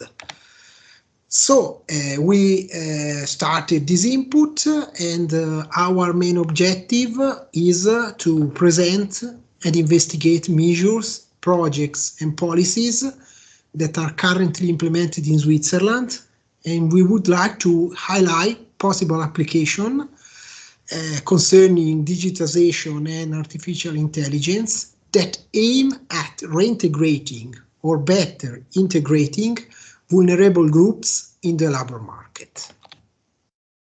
What is the policy context in Switzerland? As a starting point, in December 2019, the Swiss Federal Council took note of a report of a working group on artificial intelligence. And this report shows that Switzerland benefits from good conditions to encourage the spread of the AI and to address the many challenges posed by this technology. This report analyzes a very high number of policy initiatives in Switzerland and propose concrete courses of actions. In particular, the reports provide recommendations for various policy areas, around 17 thematic areas, and we focused on the areas concerning the labor market. In particular, to enhance AI-related skills and competencies at all the levels of the education, to promote the AI research and innovation, to improve the competitiveness of the entrepreneurial ecosystem, to improve the public services through a broader adoption and use of AI application, and to support international networks and partnership to ensure the exchange of information and knowledge between all the actors. So our focus was to investigate if these broad points are still implemented in Switzerland. What is the influence of digitization in the labor market? Of course, there are some long-term trends, such as the globalization, the demographic change, the digitization. So implementing a policy, all these points must be taken in consideration. Although the Federal Council assumes that this significant progress in the digital technologies will imply a regular change and structural change rather than economically disruptive development. So again, Switzerland is, let's say, in a very good position to take advantage of the opportunities of digitization, but all these policies need to be properly implemented and also monitored. Okay, another step. What is the digitization labor market nexus from an institutional perspective? We said that there are some global macro trends. We analyzed some recent reports concerning the general ecosystem in Switzerland and the labor market situation. And then we looked also at who is in charge in implementing these policies. Well, we have to say that in Switzerland, we have two state secretariats that are implementing these policies, the SERI and the State Secretariat for the Economic Affairs, the SECO. The SECO is the plays an essential role because it relates with the unemployment insurance, which is, let's say, an automatic economic stabilizer concerning the economic structural change. At the opposite, the SERI is the competent state secretariat for programs and measures aiming to ensure that workers have or acquire skills and qualification that meet the current as well the future requirements of the labor market. All these competencies include vocational training and education, higher education, vocational, academic, and career guidance. So in Switzerland, we have two state secretariats that work together concerning the unemployment insurance and unemployment benefits and requirements of the labor market and courses or vocational training. What are the skills needed in this context of digitization? There are four main competencies: the digital culture, so to know the technologies as well, their application; the analytical skills, so the analysis, data evaluation, interpretation, the analytical and critical thinking; some soft skills like flexibility, the ability to adapt to change, the creativity, the innovation, the ability to think unconventionally, the systematic thinking also, and the process-oriented thinking, or the ability to deal with uncertainty. And we know that nowadays, unfortunately, there are many uncertainties. And finally, there's a layer of customer orientation and communication, because it's very important to give personalized advice and to work on customer relations, to conduct and present some results, and also to master some new communication technology.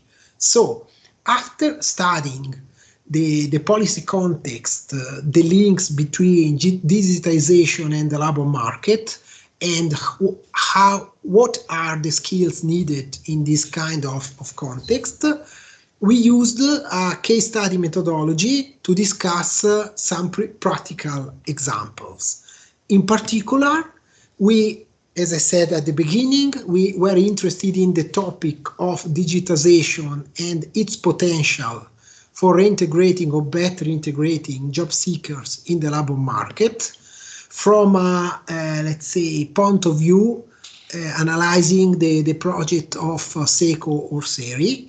And in particular, in the article, we presented two projects in the framework of the Inputs program: the Job Room project, the Via Mia, or the RICRAC. So all these projects will be presented now live from Dorit. From my point of view, this is all for the moment. Thanks for your attention. Sorry again, because I was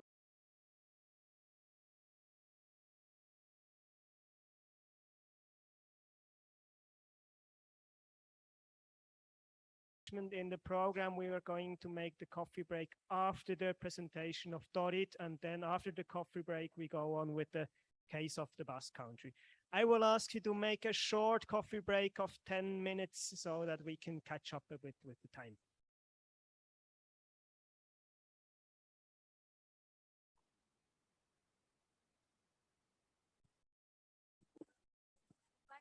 Also from my side, I'm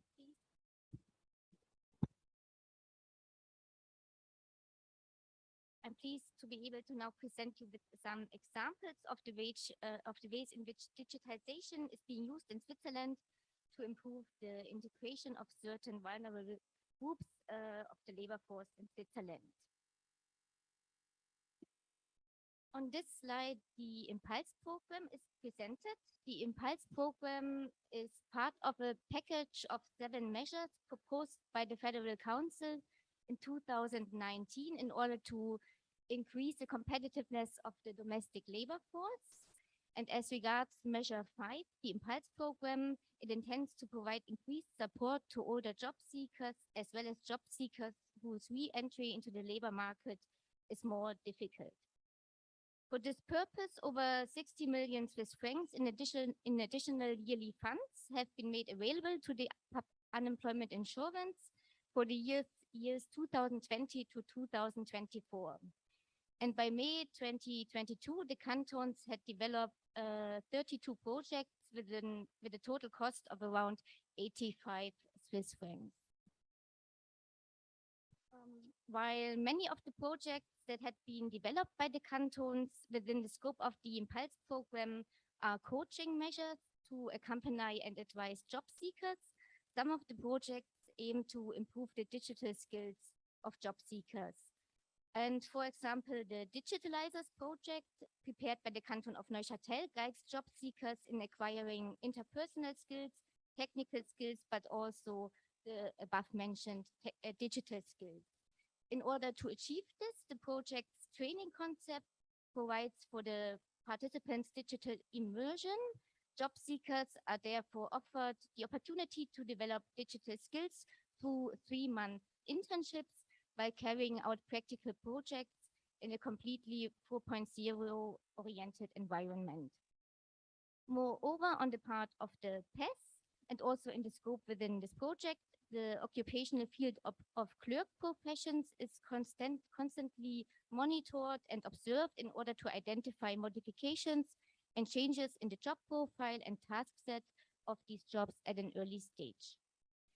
Comparable projects with similar approaches also exist in other cantons, such as the No Limit project in Geneva with the problem-solving oriented learning approach.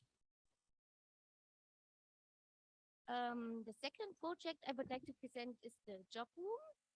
The screenshot shows the entrance page of the job room. At the top, you can see the possibilities for job searching via the portal, and further down, some of the e-services available to job seekers.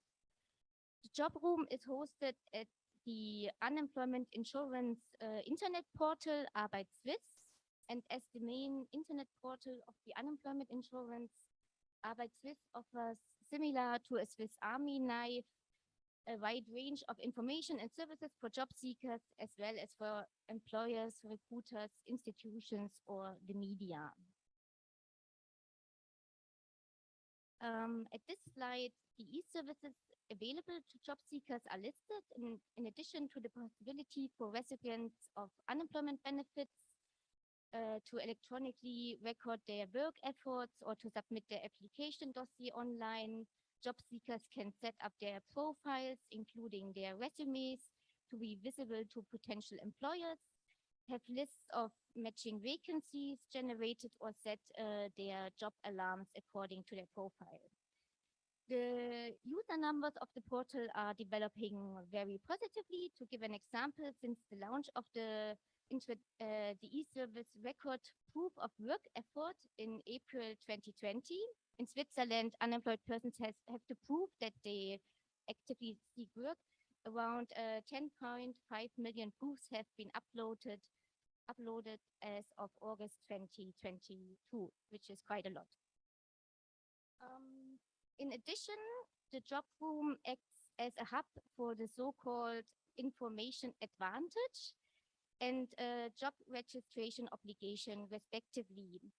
That advantage provides for that registered job seekers of the regional employment services benefit from access to the jobs subject to job registration obligation.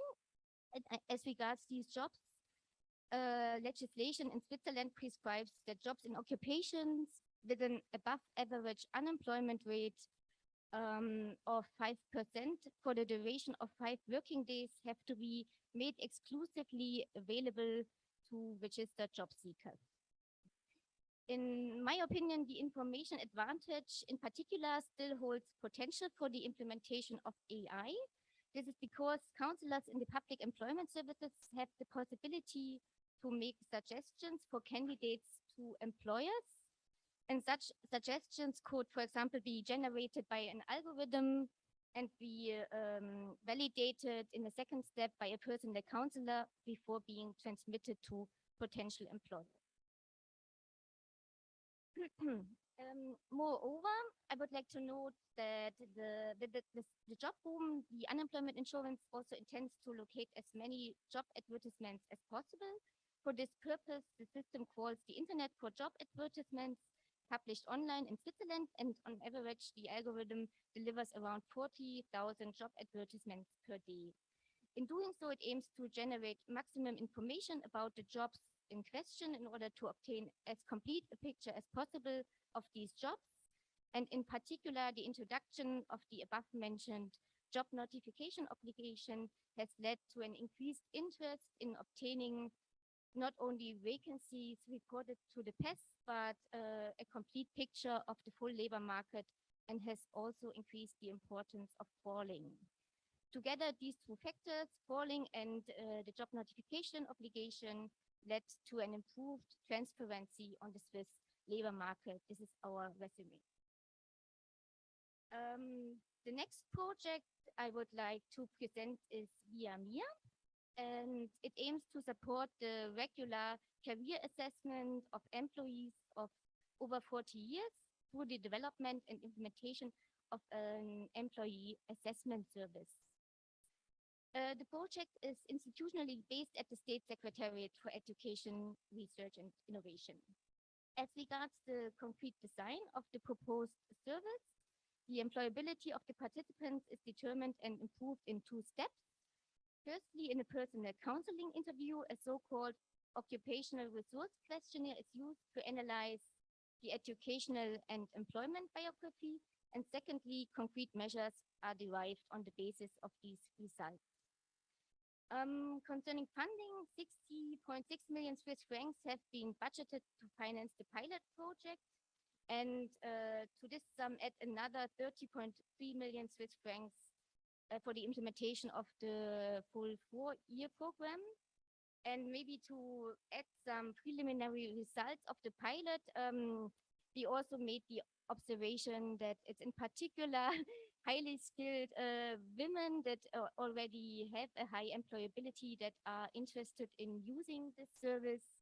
And this was also something mentioned in the evaluation that the SERI, the responsible state secretariat, should take more steps in order to reach those groups that are could really be considered as so-called vulnerable groups, low skilled in particular. Maybe to add something, the counseling service provided by means of VIA-MIA is accompanied by an online tool also. And as the career resource questionnaire, it also intends to enable an initial assessment and defined basis of the employability of the participants. And it has also a teaser function to generate awareness in the overall population.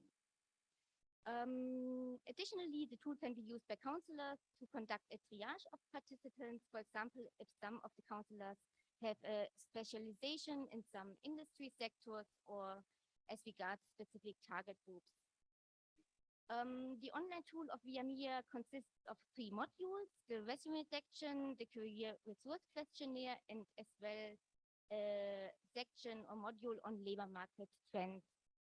And for example, as regards the labor market trends section, in in the graph presented on at the top right, amongst others, indices are displayed that measure the influence or try to measure the influence on of digitization on occupational profiles and also the risk of automation of individual occupations or task sets.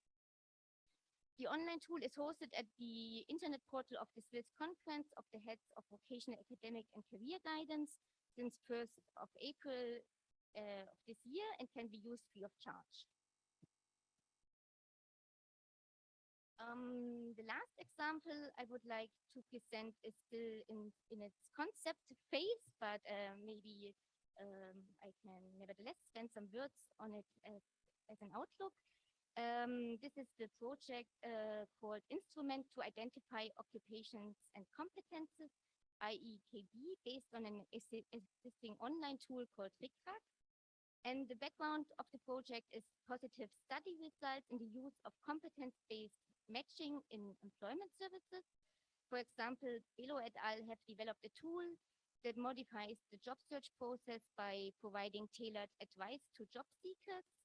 And in their experiment, half of the participating job seekers were displayed relevant alternative occupations to their actually searched occupations based on competences these jobs require. And in the results, the authors conclude that displaying alternatives indeed increased the number of interviews taken and thus contributes to the labor market integration of job seekers. And based on these findings, the instrument to identify occupations and competences for Switzerland as well shall create a basis for the approach of broadening the set of possible occupations by creating a shared understanding of occupations and the competences these occupations require.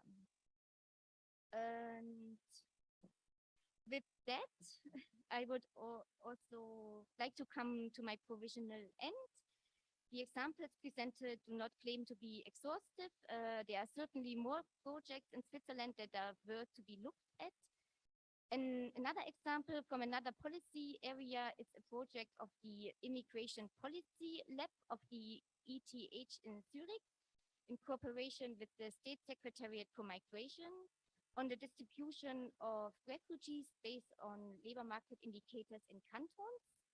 And in their paper, Banzak et al. Conclude that the AI-based use of labor market indicators in the allocation of refugees has improved the integration of refugees into the labor market. And also at SECO, ongoing work concerns the issue of fairness in the use of AI in job placement.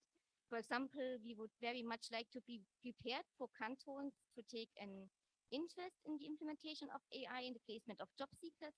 And since there are also, Mario mentioned it this morning, various ethical aspects to be considered, SECO is currently working on a paper that would establish some major guidelines that would have to be respected. Yeah, I will be happy to keep you informed about such developments at the SECO webinar scheduled for February next year. And with this outlook, I would like to close my brief presentation.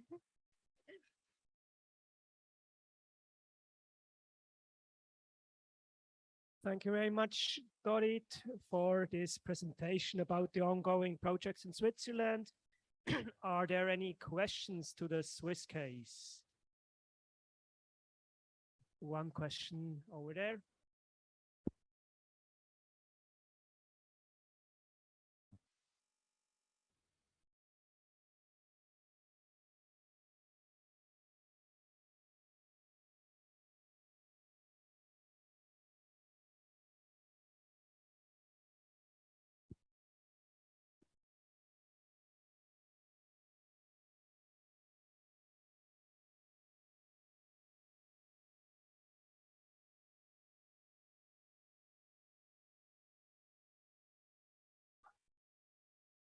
Notice AI is not implied in the Digitalizers project. This project aims at established competences among the workforce, particularly among unemployed people, in order to enable them to use digital tools and ICT. And on the PES part, there is constantly monitoring in addition of the development of clerk professions, but this is not done based on AI. So we are not that advanced in this regard. Thank you. So I propose that we go now on the coffee break. I really ask you to grab a quick coffee. We start here at 10 to 12. So I would really appreciate when you could be all back on time, that we are catching up a bit with the time. Thank you very much.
programs from the government, with the goal to use and implement artificial intelligence in the processes that we already have in our projects.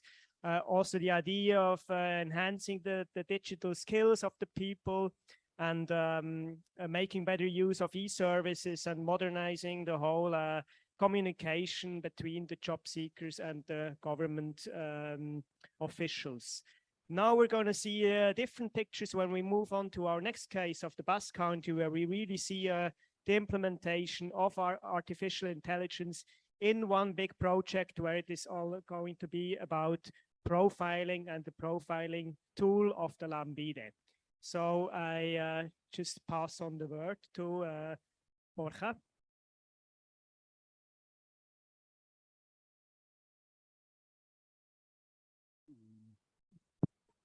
Thanks, Christian. Thanks the organization to giving us the opportunity to show you our project.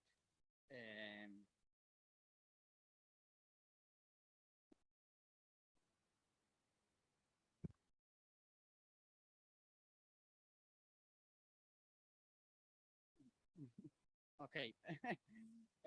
Well, I'm Borja Pulido, and this is my colleague Maria. We come from Lambide Basque Public Employment Service, and okay, better. Well, here we go with our profiling project, and formally the title of the presentation is AI, Machine Learning Serving People and Employment, Profiling Job Seekers. Well, first of all, and I have to say that we are in a very experimental phase. We use this tool with analytic purposes, but the aim is to extend the application to all organizations and use it in interviews with job seekers. So the index we are going to follow, and in the first part of the presentation, and I will show you some theoretical insights, and then Maria will show you an practical case. So first of all, preliminary notes. What is a profiling process? A profiling process is okay. And a profiling process is essentially classifying or defining job seekers according to their employability on the labor market. And it could be also defined as a customized diagnostic tool to identify the risk levels of individuals as regard their possibilities of returning to employment. We are in this phase nowadays, and then the profiling provides information on the employability of job seekers, and it allows an efficient management of active employment policies and support the professionals of the organization. Other ideas, and the aim of the project is to develop a methodology based on following 3 types of profiling: expert profiling, quantitative and statistical profiling. And we think that, and this is the aim that we are showing this project here, that it's easily applied in other organizations, our tool. So before getting to this point, we made different attempts in our organization. This is the third one, but here goes a little bit of background. And the first phase was conducted with a very descriptive perspective. The aim is only know more about our job seekers and how many people we have in each segment. And the only operation that we made was to see every month how many people on each group was employed in next month.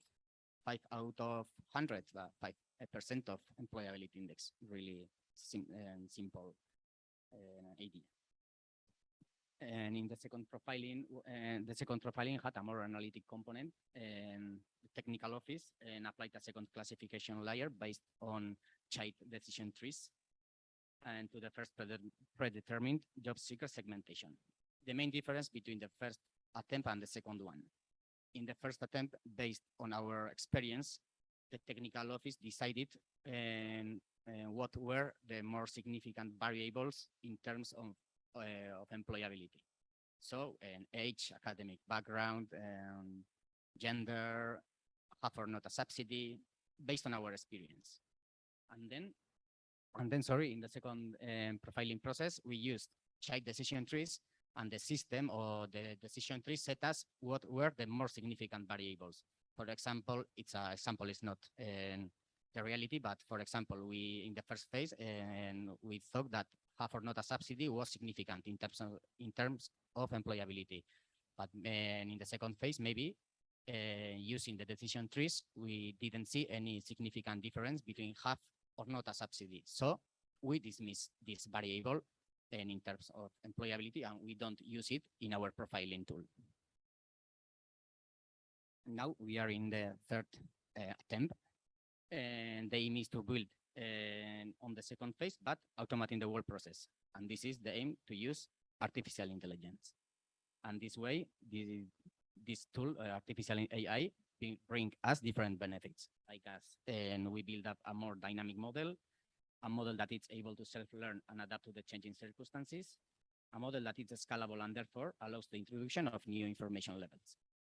And in this third phase, seeks to exceed some of shortcomings found on early attempts, like as rigidity of the model, taking into account the design, and the excessive time between the start of the analysis and getting operating results. We have relied on big data tools to overcome those constraints. They are more powerful in processing of large amounts of data. This type of techniques allow the system to be trained and learn while the data is analyzed, and it provides information in easy interpretable formats in order to use it in interviews with job seekers. And objectives that can be the chase with this project. And the main objective is to know more about our public. And once then this segmentation is available, we can offer a better service. It's essentially the idea. The implementation of this information system seeks to address 4 key issues in the running on the employment service: the long-term unemployment, the chronic long-term unemployment, non-personalized service, reactive service, and allow intermediation ratio. And now the main idea, the methodology that we use to build this tool. The first step is to calculate the employability index. This is the variable on which the whole profiling model pivots. And it brings us the idea of the distance between the group or individual and the labor market, indicating a greater or less employability to being unemployed, and taking into account the market's current characteristics and the variables associated to each group. And the historical data of last 18 months is taken into account, and we use the following variables. And the number of the days the job seekers have been employed in the last 18 months, the average number of days the job seekers with the same occupation have been employed, and the number of days, average number of days the job seekers with the same qualification have been employed. We use the following formula, where it's not a complicated one, but part A of the formula is the information about a certain job seeker. Part B of the formula is number of days, the information of job seekers with the same occupation, and part C of the formula is the information about job seekers with the same qualification. And if you see this, and we have the number 540 is the number that 18 months has. So it's the maximum days that a certain job seeker could be employed. And an important point, if the time, in the moment in the analysis, the job seeker is unemployed, his indicator is reduced by 50% per part A of the formula. And once this data have been obtained, the result is displayed in 2 different ways. A numerical data range between 0 and 100, where 0 is the worst figure and 100 is the best one. And group of indicators, the numerical indicators are grouped in quartiles: low, medium high, and high employability index. And the following maxims help us to better understand the concept. A job seeker is more employable the more days they have been employed, and he or she has a stable job. A job seeker is more employable if there is high employability of their peers in the target job sector. A job seeker is more employable if there is high employability of their peers in the completed education sector. We consider that a job seeker has full employability, distance zero to the market, if they have been employed as many days as possible during the period. We consider the long-term unemployment to exhibit the greatest possible distance to the job market. Okay, and once this indicator is prepared, and our aim is to develop recommendations for job seekers. And to do this, we build different levels of groups. In the first level, we build 32 original groups based on these variables: employment status of job seekers and time in this status, age, and academic background. This is essentially variables where Lambide, the public employment service, can't influence. They are personal variables. And then we build a second layer, no? And we build 30 subgroups for each original group, each 30 for each 32 original groups, taking into account these variables: occupation requested, proactivity in the offers, how active is the person, and job search scope. Where does the person want to find a job? These are variables where Lambide can't influence and can't advise certain job seekers to change some of them. And this analysis of the group and subgroups allow a set of personal routes to be defined to guide the job seekers of low employability subgroups to their maximum employability subgroups. In other words, to improve their employability situation as effectively as possible. And this is a simple idea. For example, me and Maria, and we are both women with the same age, same academic background, but Maria has 20 points more than me in an employability index. And why? No, my goal is achieve Maria's employability index because she has the same characteristics, but she has 24 points than me. So what happens? We requested the same occupation.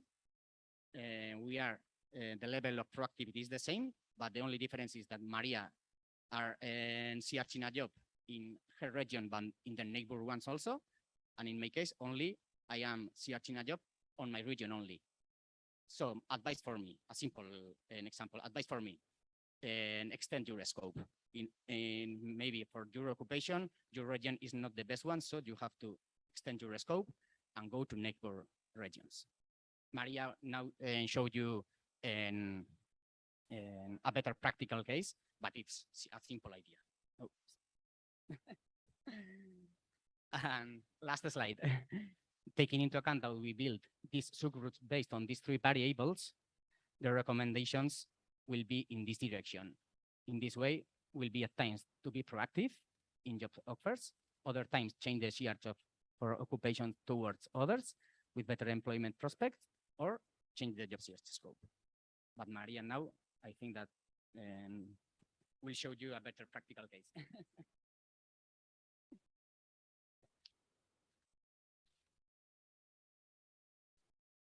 Thank you, Borja.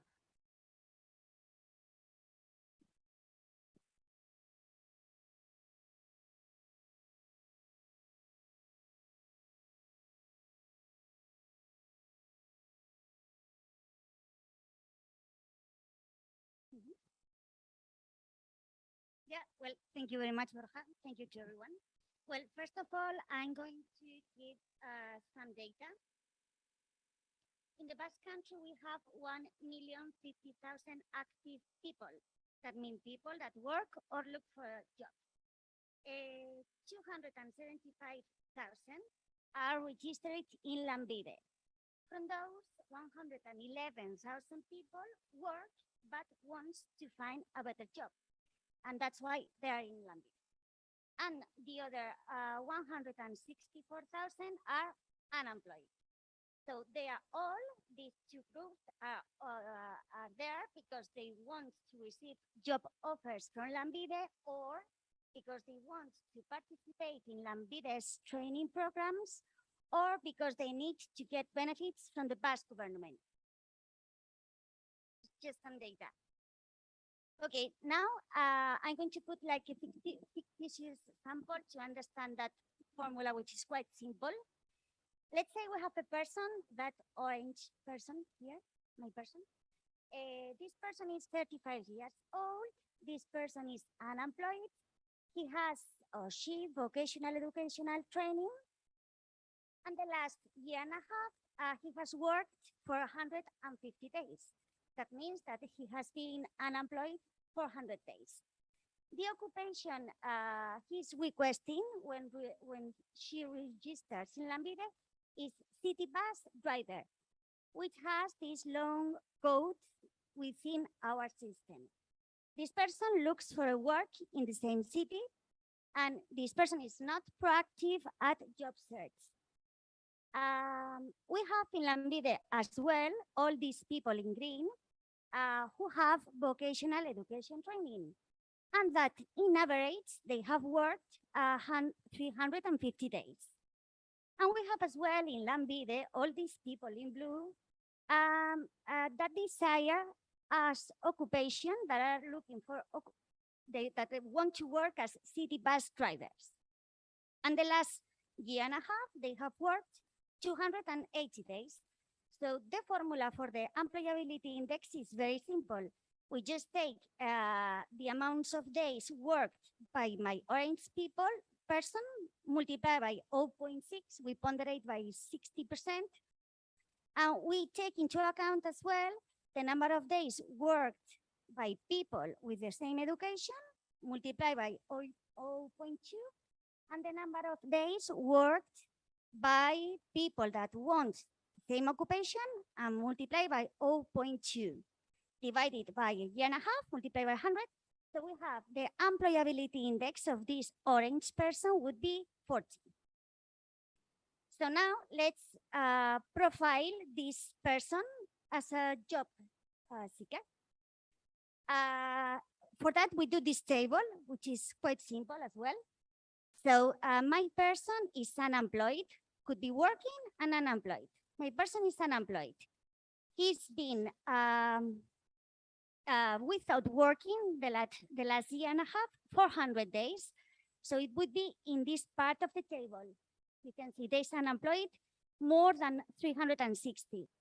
My person is 35 years old, which is less than 45 years old. This would go here. And then she has vocational education training. So it would go to this part. So those are the profiling groups, which are 32. My person belongs to the 26 group. Yeah, this is very well understandable. Now I'm going to explain another concepts to understand this whole idea. My person has the chosen occupation is city bus driver, which has this long code. This code is very important because when a company comes to Lambide to request a worker, the company says, I want a person with this code, not another one. And for instance, we have like 3,000 occupations. And in terms of bus drivers, we would have these international bus drivers, do you see here, with this code? We would have intercity bus drivers, we would have city bus drivers, urban bus drivers in general, or tram conductors. So if I go to Lambide and I say, I want to be a driver, a bus driver, I have to say exactly which of these codes. So it is very, very important to select well this code. Me as a person that is in Lambide. Then the job search scope, well, I can find, I might want to work in my city, or maybe in the county, or maybe in the whole Basque Country or Spain, or maybe at an international level. And then the proactivity at job search. And this is the proactivity within Lambide, because someone might look for a job in a very active way outside Lambide. In Lambide, no, but outside, yes. So it's always within Lambide. So when when there is no matches, that means that, for example, a person that goes to Lambide and says, I want to be I want to be a doctor. What are your studies? Nurse. But I want to be a doctor. So no company, even though a company comes to Lambide requesting a doctor, this person that is nurse will never be contacted. Did you understand the mean? Or maybe a company that says, I want a nurse with 2 years experience. And my person, she's a nurse, but she has no experience. So there will be no match, automatic match, and this person will never be contacted. So that is no matches. Then not proactive, that means that sometimes a company comes to Lambide, request for a specific person. The person, well, there is a match between the CV and the company, but then the person does nothing. This person doesn't want to be involved in that process of going to interviews and so on. And then proactive is when a person is called by Lambide because a company might be interested in this person and the person goes to participate in that process. Another thing, we've got a ranking of employability of occupations. So it's a list that we order all the occupations from high employability to low employability. And how do we do that list? So first we calculate the days in average that people demanding specific occupations have worked in the last year and a half. So let's say we have a word with just these occupations, and then we apply the formula. And the first place is fruit shop assistant. Yes? And the second is electrician. Well, this list, those are numbers, and those are formulas. But sometimes this list don't make many sense. So we use as well more qualitative data. For example, Futureland, which is an econometric model that provides forecast about in what regards economic sectors and occupations that are foreseen to have a good behavior in next coming future. And then as well, we analyze the labor contracts databases that Lambide receives monthly, in which it appears information about all contracts signed in the Basque Country, I mean, type of company that hires, specific occupations of workers, contract period, and so on. So by taking Futureland and labor contracts, we reorder what the formula has said. Don't know if this is understood. So with 1, 2, and 3, we do a ranking of employability of occupations and agrupations of occupations in 2 categories. Occupations with high employability rate and with low employability rate. And now we go again to another table. So my person, if you remember, belongs to the 26th group. And within this 26th group, I see to my list, and bus drivers is considered as an occupation with high employability index. So this person, if you remember, is looking for job in the city. And this person is not proactive at job search. So this subgroup would be 201. And we put next the employability rate. Yeah? So in Lambide, we go to this part of the table. We have many people that belongs to the 26 group. Everybody belongs to a specific group. So we take all these people here, yeah, and we classify one by one in these subcategories. So for example, for this group, we have 4 people that are proactive, that look for a job in the city, and that have occupation with low employability rate. And we take the employability rate of these 4 people and we do the average. So in this case, this use case would be 30. So we do the same thing with all the people that belongs to the 26 group, we do, and we calculate this average employability index, and we see that the highest one is this one, 16. Can you see it? Yes. So the recommendation for my person that belongs to this group would be to do what they do here. Here they are proactive, they look for a job in the county, not only in the city, and they have occupations with high employability rate. So this is a fictitious sample. And now go for a real example.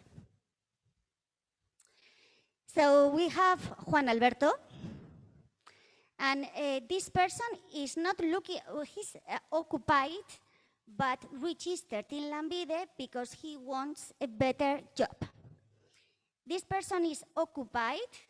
We can see here, well, more or less. Those are screenshots from our system. He's occupied since May 2021. Those are screenshots from CV in Lambide.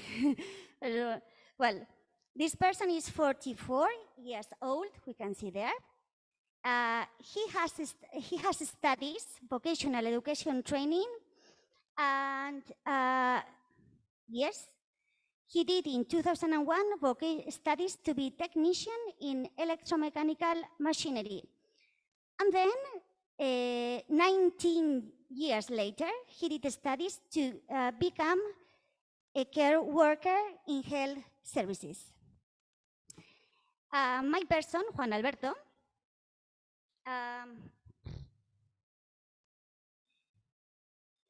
yes, he has some experience, and I'm going to explain you. I'm going remember. Well, he's been working.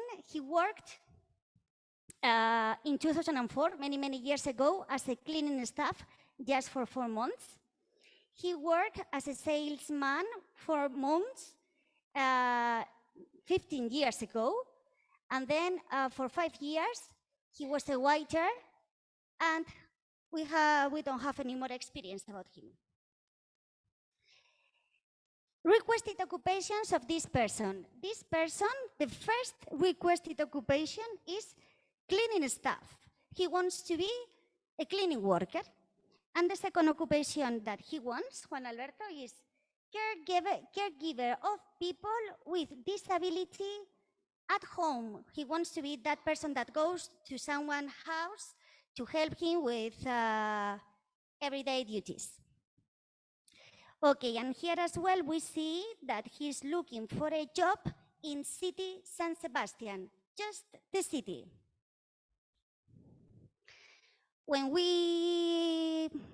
I put these persons inside my system in Lambide, what I see that these persons belong to group number 1 because he's working and more than 6 months, and the subcategory is 200, looks for work in the city, occupation is considered to be with low employability rate, and the job search activity, no matches. So he was not inside any process or, well, what I have explained before. So he didn't participate in any process with a company that is looking for someone. Well, the optimum subcategory for this person would be this one. Looks for job at an international level, change the occupation with a high employability to change the occupation, and not proactive. So that's the thing about this system. Sometimes the translation rules don't work very well. But what we have here, well, this would be with a real person. But what I'm going to show you is why I think this tool might be interesting. Okay, if I have here, this is the dashboard. If I put in my dashboard, year 2022, month September, this person lives in County Guipúzcoa, in which the city of San Sebastian is. This person is a man, age 35-44, and then he belongs to group number 1, those profiling groups which were 32 at the beginning, what I have said. If we look within Lambide, all the people that have this criteria, and if I go to the first occupation, which is cleaning staff in general, what I see is the employability, the average employability index for this occupation, cleaning staff, is 50 something. Yeah? Okay. This person wants to be as well caregiver of people with dependency or disability at home.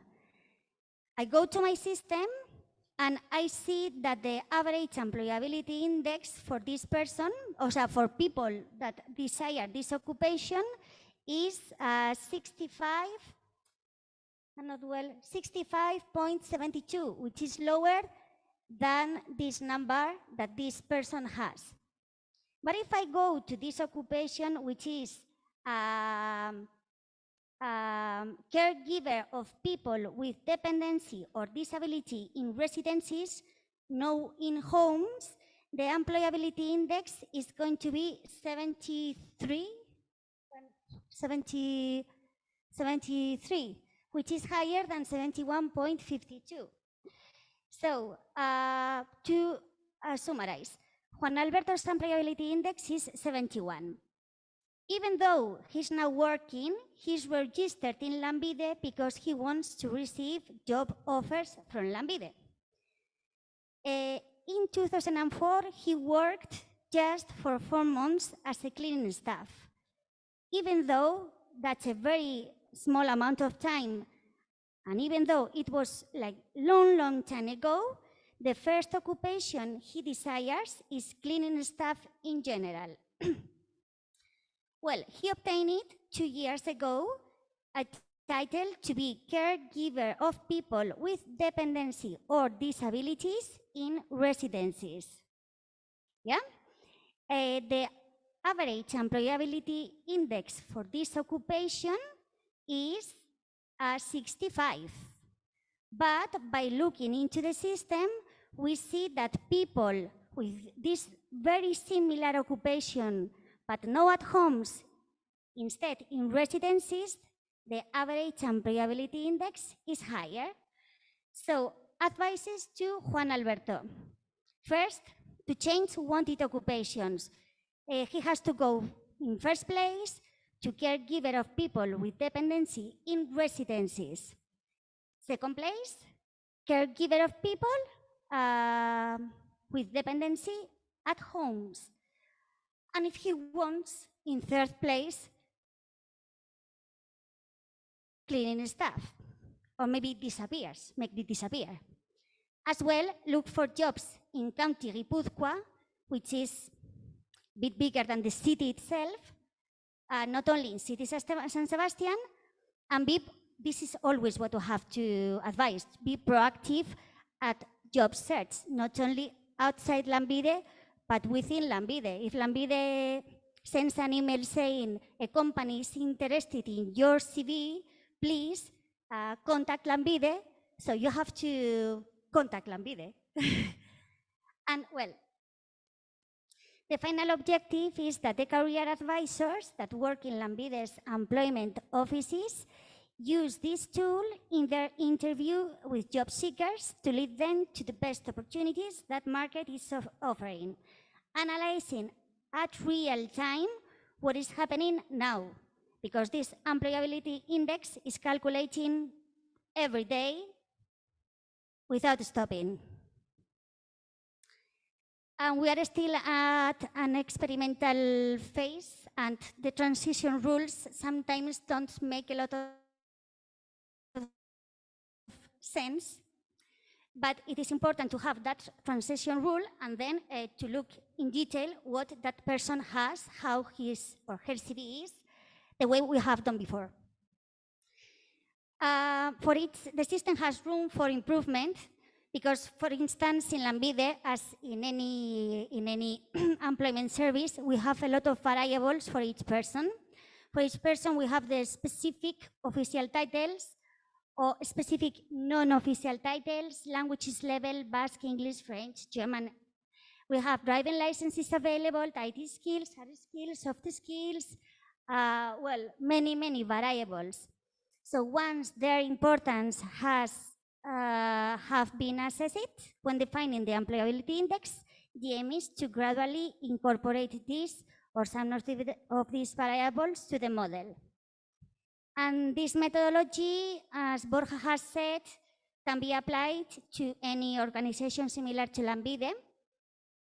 But whatever the methodology is used, it is essential to always monitor the data quality, to review methodology, to adapt it to new ones, to don't be afraid of changing methodologies, and to train career advisors that are the main persons that are going to use this tool and get feedbacks from career advisors as a way to detect weaknesses. That's all.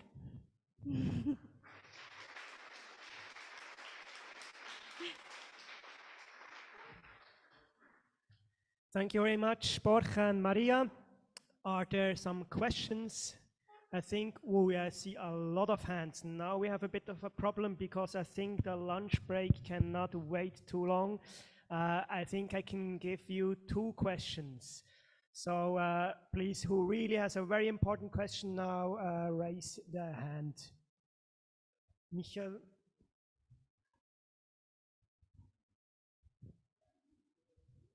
Yes, thank you, Maria and Borja. Thank you. The work profile in Lambide, and I was wondering if because you calculate the number of days somebody works in a period of 540 days, 1.5 year. But I was wondering if it's based on only the registered people at Lambide, those 275,000, or also on the other one, those 775,000, because they could have the best jobs and the best occupations. Occupied. Also the non-registered people. Oh.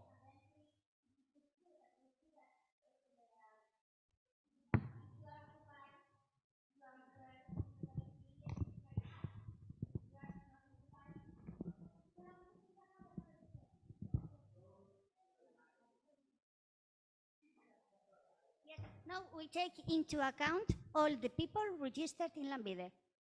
Yes. Yeah.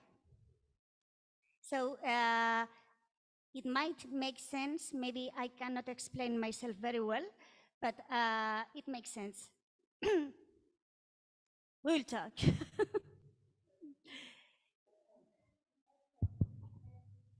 It seems to me that a lot of that kind of profiling is done on sort of historical data on registered people who, you've got information on them.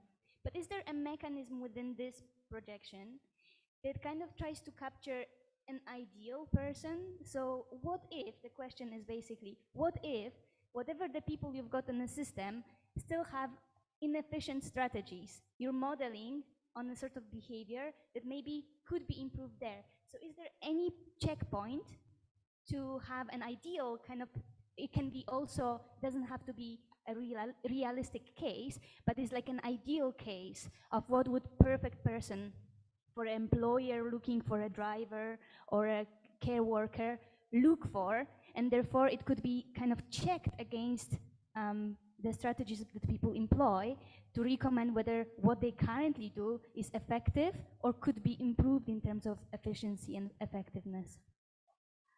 Alex, I got lost. Okay. Well, the ideal, I mean, in the Basque Country, I suppose that many places, overall industrial areas, so the ideal is to have university studies or vocational education training within the industrial area. Yeah. If your age is between 30 and 40, would be very good. And overall, you have to be proactive, and you need to look within the Basque country. You cannot be centered in your city and not even in your area, because the Basque country is quite big. Well, it's not, I mean, there are areas with a lot of industry, and if you are ready to move to that area, a job successful it's there. I mean,